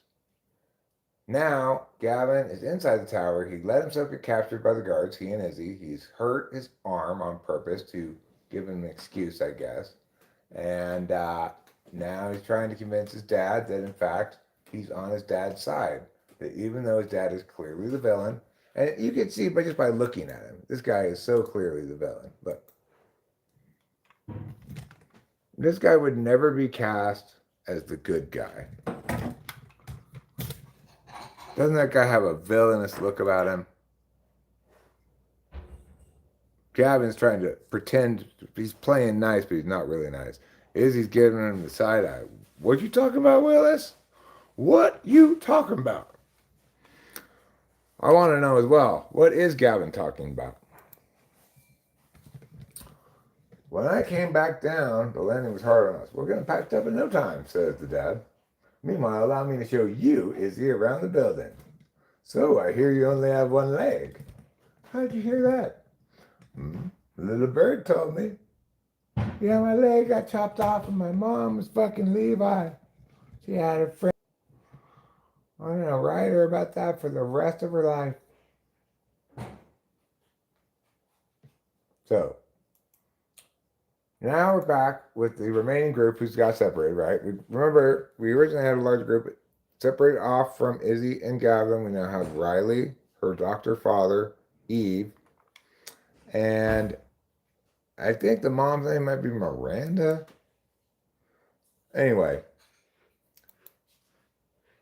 Eve's like, guys, it's too late to be asking these questions. Your whole family's down here, says the doctor. So I understand this isn't your problem, but we still need to address the fact that, hey, we're about to close the portal. Nobody's going to be able to get out. When we tell them that we did that, they're going to be like, fuck you. You shouldn't have trapped us down here. He's right. But once we do this, says the doctor, my daughter will never see her mother again. Because unlike you, Eve, I don't have my whole family down here. Guess what, though? You know who, before Eve came down to 10,000 BC, you know who she met at school and who invited her to a vigil? Riley's brother, the doctor's son. Yep, he's still up top with his mom. They think they're dead, but Izzy tried to be like, maybe they're not dead, because she knew that her dad and stuff were not dead, right? So anyhow, it looked for a little while that maybe we were going to have another smoochy pair between Izzy and the doctor's son, but that would be super weird because then you'd have two siblings dating two siblings. You know, I guess that's fine, but I don't think that probably doesn't happen that often. Be like you and Katie marrying Dave and Paul Porter. No, But, that doesn't. yeah. Yeah. I don't think so, anyway. Pretty strange thing to happen, but it could happen. Um, well, anyway, so the doctor and Riley are like, before we close this portal, bitch, you got your whole family down here, so it doesn't matter to you. Maybe we should talk about this some more. I don't have my whole family up here. And he's right. I'm sorry, says Gavin's mother. The only way back is to use that machine, and it's incredibly dangerous. And we have to shut it down because every time you use it, it creates a catastrophic sinkhole that kills a bunch of people. And the doctor's like, this is really a catch-22. She says, look, I understand what you're going through. I sacrificed watching my own son grow up for the sake of this mission. But this, the virus I created on 1980s computers that's somehow going to shut down computers from the future in the tower, this will solve the problem. You couldn't make a virus for a computer nowadays with 1980s computer equipment. How could you possibly do that? I guess if you coded it all like binary or something, maybe. But how would you like, make it so that it could be like say a .exe file or something? I don't think you even could do that. Well, Josh is back. So yes, they got separated. And the reason is because when they fell from the sky onto the ground, that fall where everybody was fine, he actually sprained his ankle a little bit. So he had to kind of limp into the bus that represents kind of like the place where characters go inside to talk when they're in the clearing. It's a long story. What is Scott asking about? Scott's like, we're bros, remember? You guys have never been bros heretofore. You're bros with a heroin dealer, Scott. You're being a bit of a bro cheater. Okay, so he asked, did you meet your grandmother in 1988? And what did she say? He says, it's a long story. I guess we don't get to hear it.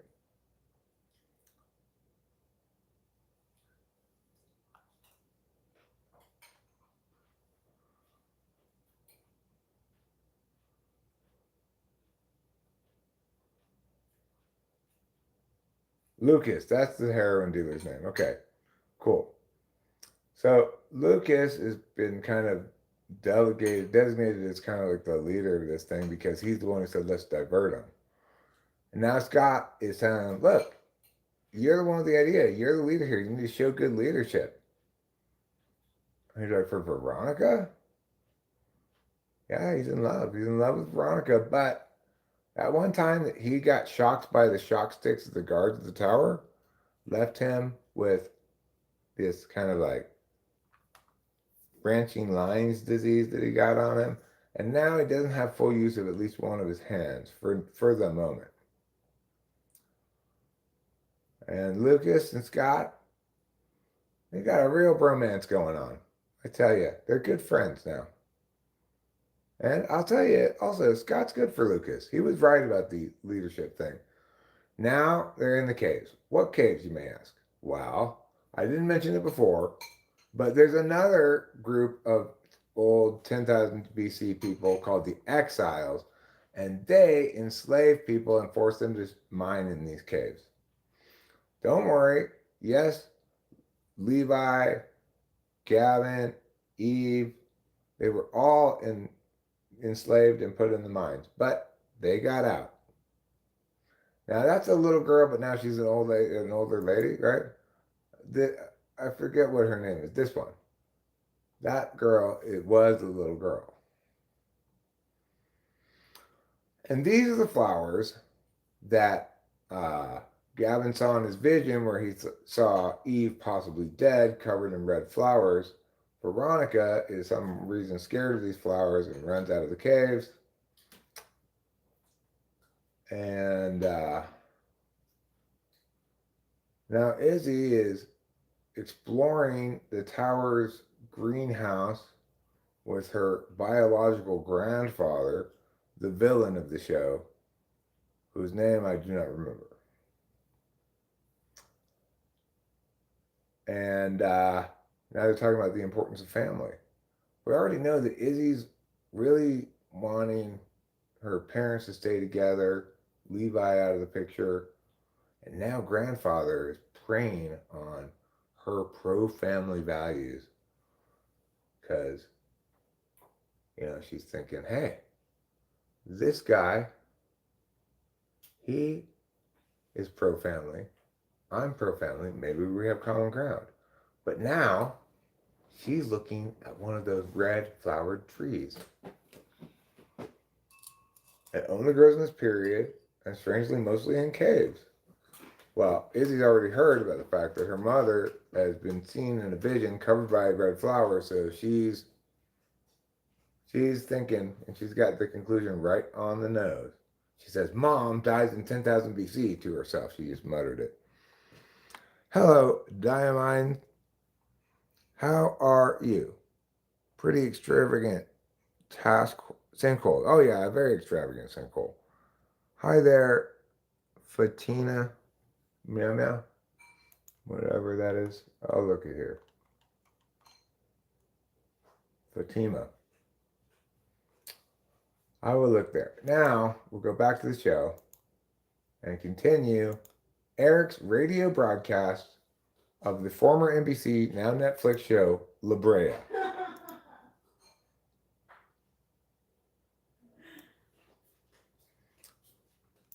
Okay. What we had here,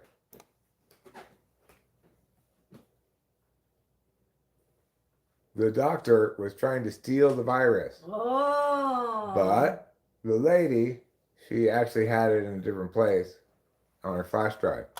How exactly she put a virus that she coded on 1980s Apple II computers onto a flash drive, I'm not exactly sure how that works. But that's okay. Aaron was the guy who kidnapped these ladies. So Veronica is talking to her sister there, who was her little sister, but now is her older sister. They're hanging out by this blood red flower tree. And she's saying, oh, Ella. That's her name. Veronica and Ella. Veronica's trying to put behind her that whole period of her life where she was kidnapped. And Ella is saying, I think maybe we saw flowers like these when we were living with Aaron. And Veronica's like, don't bring that shit up. I'm trying to not think about that stuff anymore. Riley and her dad. Riley is confronting her dad because her dad tried to steal the flash drive, but he couldn't find it. And she's like, Dad, you can't do this. You can't steal the flash drive because then there'll be a tidal wave in Santa Monica and all the people will be washed out to sea. Now, Gavin is in the infirmary, and guess who's helping him? This lady. This is Gavin's dad's new helper lady. Obviously, very clearly a villain, right? Yeah, very clearly. It would never cast this lady as a hero.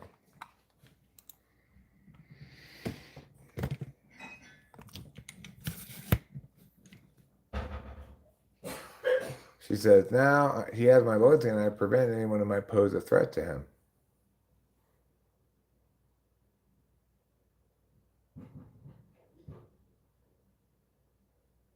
I don't care if you're family or not. If anyone tries to upset his work, it's my job to take care of him. What she means is, that's what I think. She's basically threatening to kill him if he gets in the way. Now a guard comes in and says, "Ma'am, I need you to authorize this. Can I get a signature?" But he's gonna steal his weapon. And Gavin is, and he's gonna beat him up with the weapon. And now he's got that lady, and she's like, "I thought I was in charge." And he's like, "Fuck that noise. Let's go to the portal, bitch." They're off to the portal. Yeah, they're off to the portal. And we've got psychiatrists plus all these other people. Now, even Negative Nancy's contributing. Even Judah is contributing. That's Jesus, that's the Aurora. Everybody, we got to watch out because that Aurora, that's what causes the buffalo to stampede us. Fortunately, we have put together this totally jury-rigged looking fire pit thing, as you can see. And we believe that is going to divert the buffaloes away from us and I guess around this clearing. I'm pretty sure those buffaloes would not go through that clearing anyway. They'd probably just go around it. But hopefully the fire keeps them away. Like, what if they lit the fire and it's all burned out before the buffaloes get there? I guess that's why they waited for the Aurora to spook them. Uh-oh. Villain lady just pushed an alarm. Gavin thought he had the thing in hand, but he didn't see the secret alarm that she just pushed. Riley's like, they're like, "Hey, Riley, where's your dad?" The doctor. She's like, "He flipped out. He says you can't let you go ahead with uploading the virus." But they don't know where exactly it is. And now she's uploading the virus. Upload in progress, 1%. Something's messing with the power. Uh-oh. Or someone. It's Riley's dad. He's hitting this. This is beautiful special effects. Beautiful. I like it. Look at this special effects here. So anyway, he's hitting this thing to impact the power. Let's see what he does. Watch. See? You can see it's working because it's got little sparks coming out of it. Oh, Dad. You have sunk so low. People are going to die, Dad, if you don't let us upload the virus. How else are we going to stop the portal? If we don't stop the portal, we get the Aurora. If we get the Aurora, we get the sinkhole in Santa Monica. If we get the sinkhole, we get the tidal wave. All the people washed out to sea. We've got to upload the virus. Riley gets it. Eve gets it. Izzy, Gavin, they get it. Josh, I'm assuming, would also get it if he were there. But who doesn't get it? Riley's dad. And he's supposed to be a medical doctor. Maybe that PTSD problem is happening again. Fish? Why are fish coming through the portal? I tell you why. Because the sinkhole opens in the ocean near Santa Monica. And guess what lives in the ocean? Fish. Watch out, everybody. It's salty, says Scott. Well, Scott, I was way ahead of you. I didn't have to taste the water to tell you that that water was coming from the Santa Monica Bay. And I was right. If all this water comes down, how are we going to get out of this place? Because, oh no, the rain's putting out the fire. That's not rain, Lucas. That's the ocean. Falling from above, both in time and space. I don't have a choice, says Riley's dad. I got to break down this power. And Riley's like, but Dad, the virus is uploading. It's working. If we stop it, all these people are going to die. I know you missed your wife and your son, but come on now. Come on now. This is about the greater good. What Caroline, that's her name, not Miranda. Caroline's trying to do is save lives. You have to let her do that. He's like, sorry, I can't. If you're going to go through this, you're going to have to go through with me, she says. Riley says, don't do it, Dad. Don't do it. Please. All right, I'll put down this woefully insignificant stick I had. There's no way that stick would have broken that thing. A weak stick. Hi, Renault.Contini. What is up? Well, I am doing the radio broadcast of the NBC show La Brea as it's currently broadcasting on Netflix. As you may or may not know, depending on when you got here, our heroes, some of our heroes, Scott, Lucas, the psychiatrist guy, they had attempted to take precautions to make this stampede of CGI buffaloes go around their clearing filling encampment. But in a bit of horrible luck, portal and sky opened, dropping some of Santa Monica Bay onto them, just enough to put out their fire. Good news, Lucas has an alternative idea. He gets into a car and honks his horn. And so does Scott, because, they're bros. Their honking works, all the CGI buffaloes turn to the right, away from their encampment, and everyone cheers. Hooray! We survived the buffalo stampede. Good job, guys. Now we've got Veronica. She's back from the caves, and if you recall, she's been smooching with Lucas. You risked your life to save the clearing, says Veronica. Why? It's our home, says Lucas. And then they hold hands, and Veronica smiles, and Lucas smiles. I wouldn't be shocked if they smooched right now. Uh-oh, brain cancer psychiatrist. He's got blood coming out of his nose. He already had a hallucination earlier. Now he's collapsed on the floor. He knew he was living on borrowed time because he already had the diagnosis, obviously, before he fell in the sinkhole.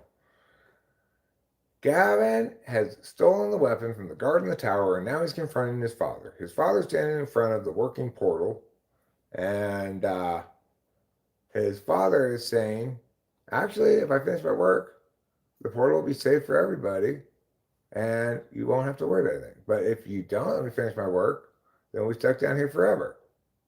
And he says, Mom, Dad, what about Mom? Remember your vision with the tree with the red flowers? Well, guess what kind of tree I saw when I was looking in the greenhouse out there? Exactly one of those red flower trees. So she's giving her dad the big eyes. I can get her home, but I need my machine to be working. You have to put your hand on the pad. It will stop the upload and save your wife. What about the sinkhole in Santa Monica? It's closed. Whatever you were trying to stop in 1988, it's changed. I won't have blood on my hands, Gavin. You won't if you work with me, says his dad. We can fix the machine and save your wife. You have to trust me. I don't trust you, says Gavin, in no uncertain terms. But 99% now almost on the virus upload. Dad is going to possibly stop the virus upload right in the nick of, go ahead and do it, Gavin. Go ahead. We know you want to. Time. Bam. Upload aborted. 99%. That's as far as it got. Portal remains open. Portal remains open. Hello, Carlos Paiva. I applied to 2 jobs today after talking with you, actually. Obviously I wouldn't expect to hear back from them on Sunday, Mother's Day, but I think if they're seriously looking for somebody, then I'll probably get a call this upcoming week from both places. Now Gavin's dad is giving him a piece of paper with a bunch of math on it. It's proof that he does have a solution. He just needs Gavin to find this other scientist who got lost in 10,000 BC named Dr. Moore. We've not heard of this Dr. Moore before, but that's okay. Gavin points out that his own mother spent years of her life trying to destroy his father's project. But his father is like, no, we can save your wife. We can do it together. Yeah, I know. One of those jobs is a job I'd actually quite like to get. It's kind of like exactly what I would want. It's That's great. a full-time job coaching a middle school debate program in a private day school. So it's not like exactly the number one kind of job I described, but it's I like the fact that it's middle school because that's my preferred group to coach.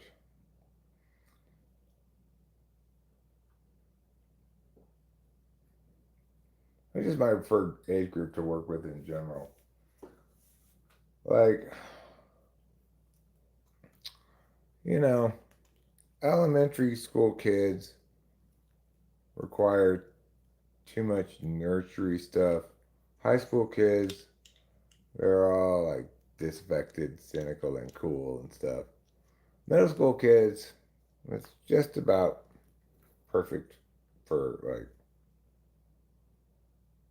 you know, you can motivate them. They still have a spark of like belief in the possibilities that high school kids start to lose at some point.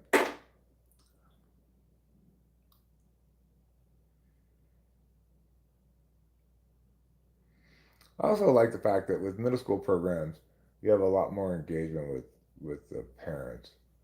Like parents will usually go to a lot of middle school tournaments, so have a lot of parents there, and that can help with managing the group, you know, at the tournament site.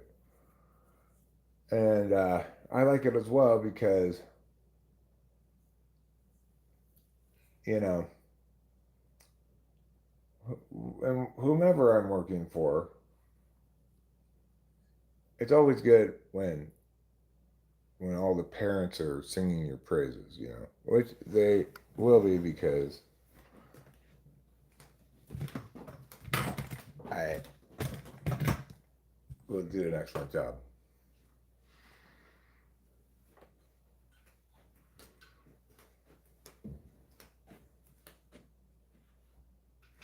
But you know, like one of the things I really like about that particular job opening is it expressly talks about needing somebody who can do travel tournaments, which I like doing travel tournaments. You know, if it's a short enough trip, Rachel and I could go together, or if it's you know, it's a little bit longer, she'd probably have to stay with the cat. I don't know how much the debate scene has changed, but I doubt it's changed very much. I mean, the fundamentals of the sport haven't changed. So the ways in which it could have changed some is there could still be more remote tournaments like there were during some parts of COVID. I'm not sure. Rachel's got some stuff. What were you asking me about? If I could help you with? Nothing.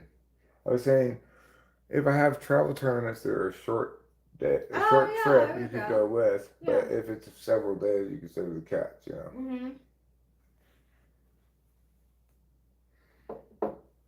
If you did go with, and we needed a judge, I might ask you to judge speech events.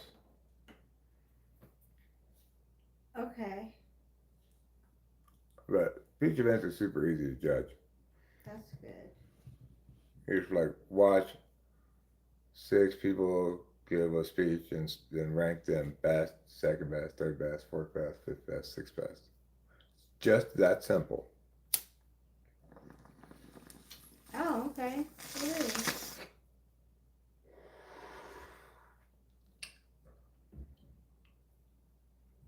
What'd you pull? The one. The one? Mm-hmm. You mean like Neo? I guess.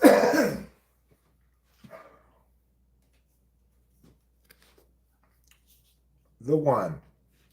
It is said that Om is the primordial sound of the universe, that all other mantras are born from it. Simply imagining this possibility would activate the one.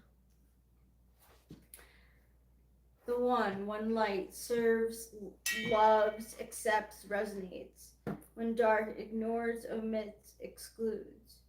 Go deeper. James Turrell's The Color Inside, the poem Self-Portrait by David White.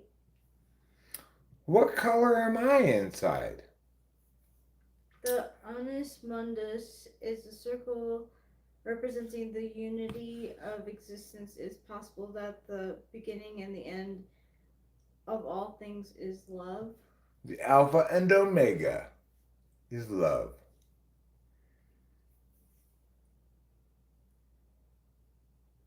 Gavin and Eve, they're look like they're having a little conflict. So here's the thing. Wyatt's dead. Who was Wyatt? He was a guy who worked as a contractor. We saw him very briefly at the beginning of the show, and then very recently he helped make that thing to stop the buffaloes. Wow. Beginning of this episode, they find him dead in the forest. Who's the murderer? Let's find out. Caroline's on edge, not just because there's a murderer here. I heard what you did. Izzy told me. You stopped my uploading that virus.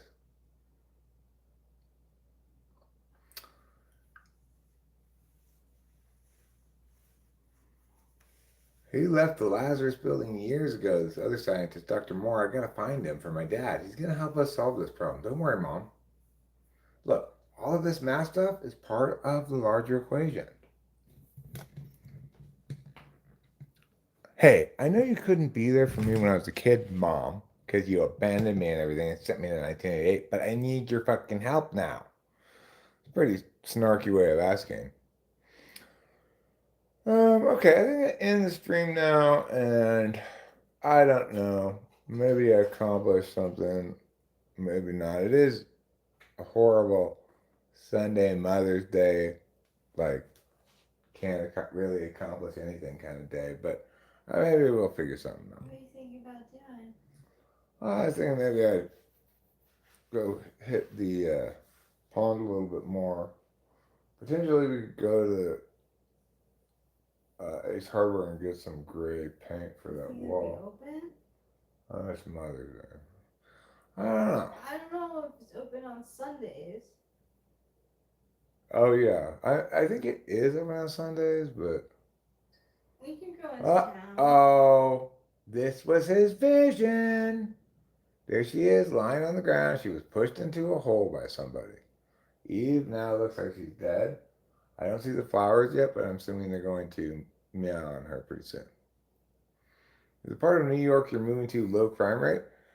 Yeah, probably. You know, we were looking in Suffolk County.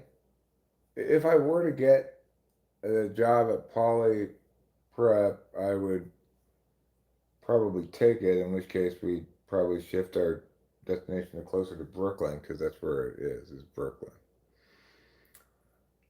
So, Judah, the negative Nancy, guess who Lucas and Scott saw arguing with Wyatt before Wyatt was killed? Judah. Judah's like, I didn't do it, but I got a hunch you did. And then he whispers, the Illuminati. Scott and Lucas are rolling their eyes. He says, well, consider the Knights Templar then. Be serious, Judah. He was being serious. Like, how dumb could you be, Judah? The Illuminati didn't kill Wyatt.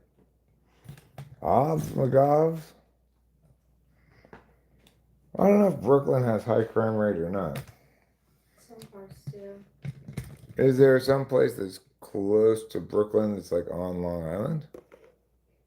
Brooklyn is on Long Island. Oh, Brooklyn is on Long Island. It's part of it. It goes Brooklyn, Queens, Nassau, Suffolk. But like. So Queens is near Brooklyn? Mhm. We could maybe look in Queens. I don't know how expensive it is, but. No, that's the thing. Brooklyn, Queens are expensive? It depends. What about You you? gotta talk to like. What about Yonkers? There's like not many places. Yonkers, I checked. There aren't many places. We can look. You know. I could look with you. I could have just been like, no, but. Brooklyn has one of the highest crime rates in America? Wow. I'm not too worried about crime, really.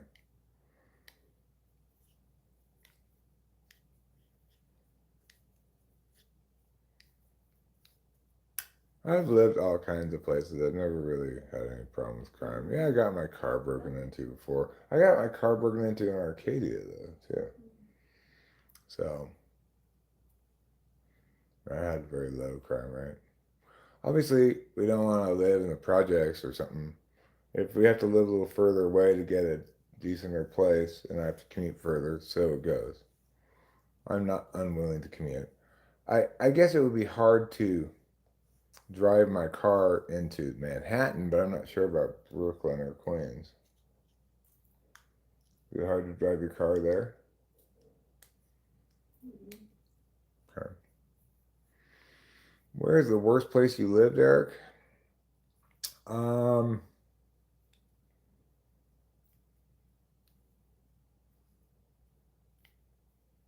I guess Echo Park briefly. No, I didn't live there.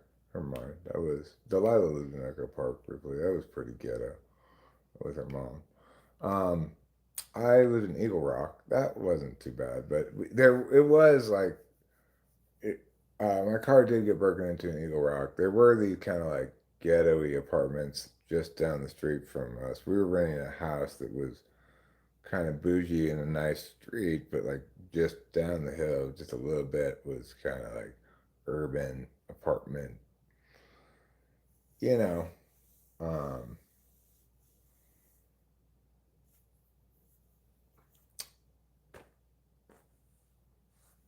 place that maybe had some youthful criminals living there. I don't know. Oh, well, we are going to have to go get more cigarettes at some point today. So we can go into town and see if Ace is open. Or Yeah. whatever. Yeah, maybe we could do that. Go to Blue Jack. But definitely go to Blue Jack. Yeah. And,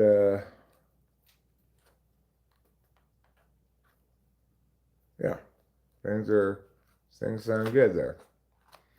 So I'm gonna end the stream, and in a little while we'll go into town and we'll see what's going on. Goodbye. We love you. Thank you for being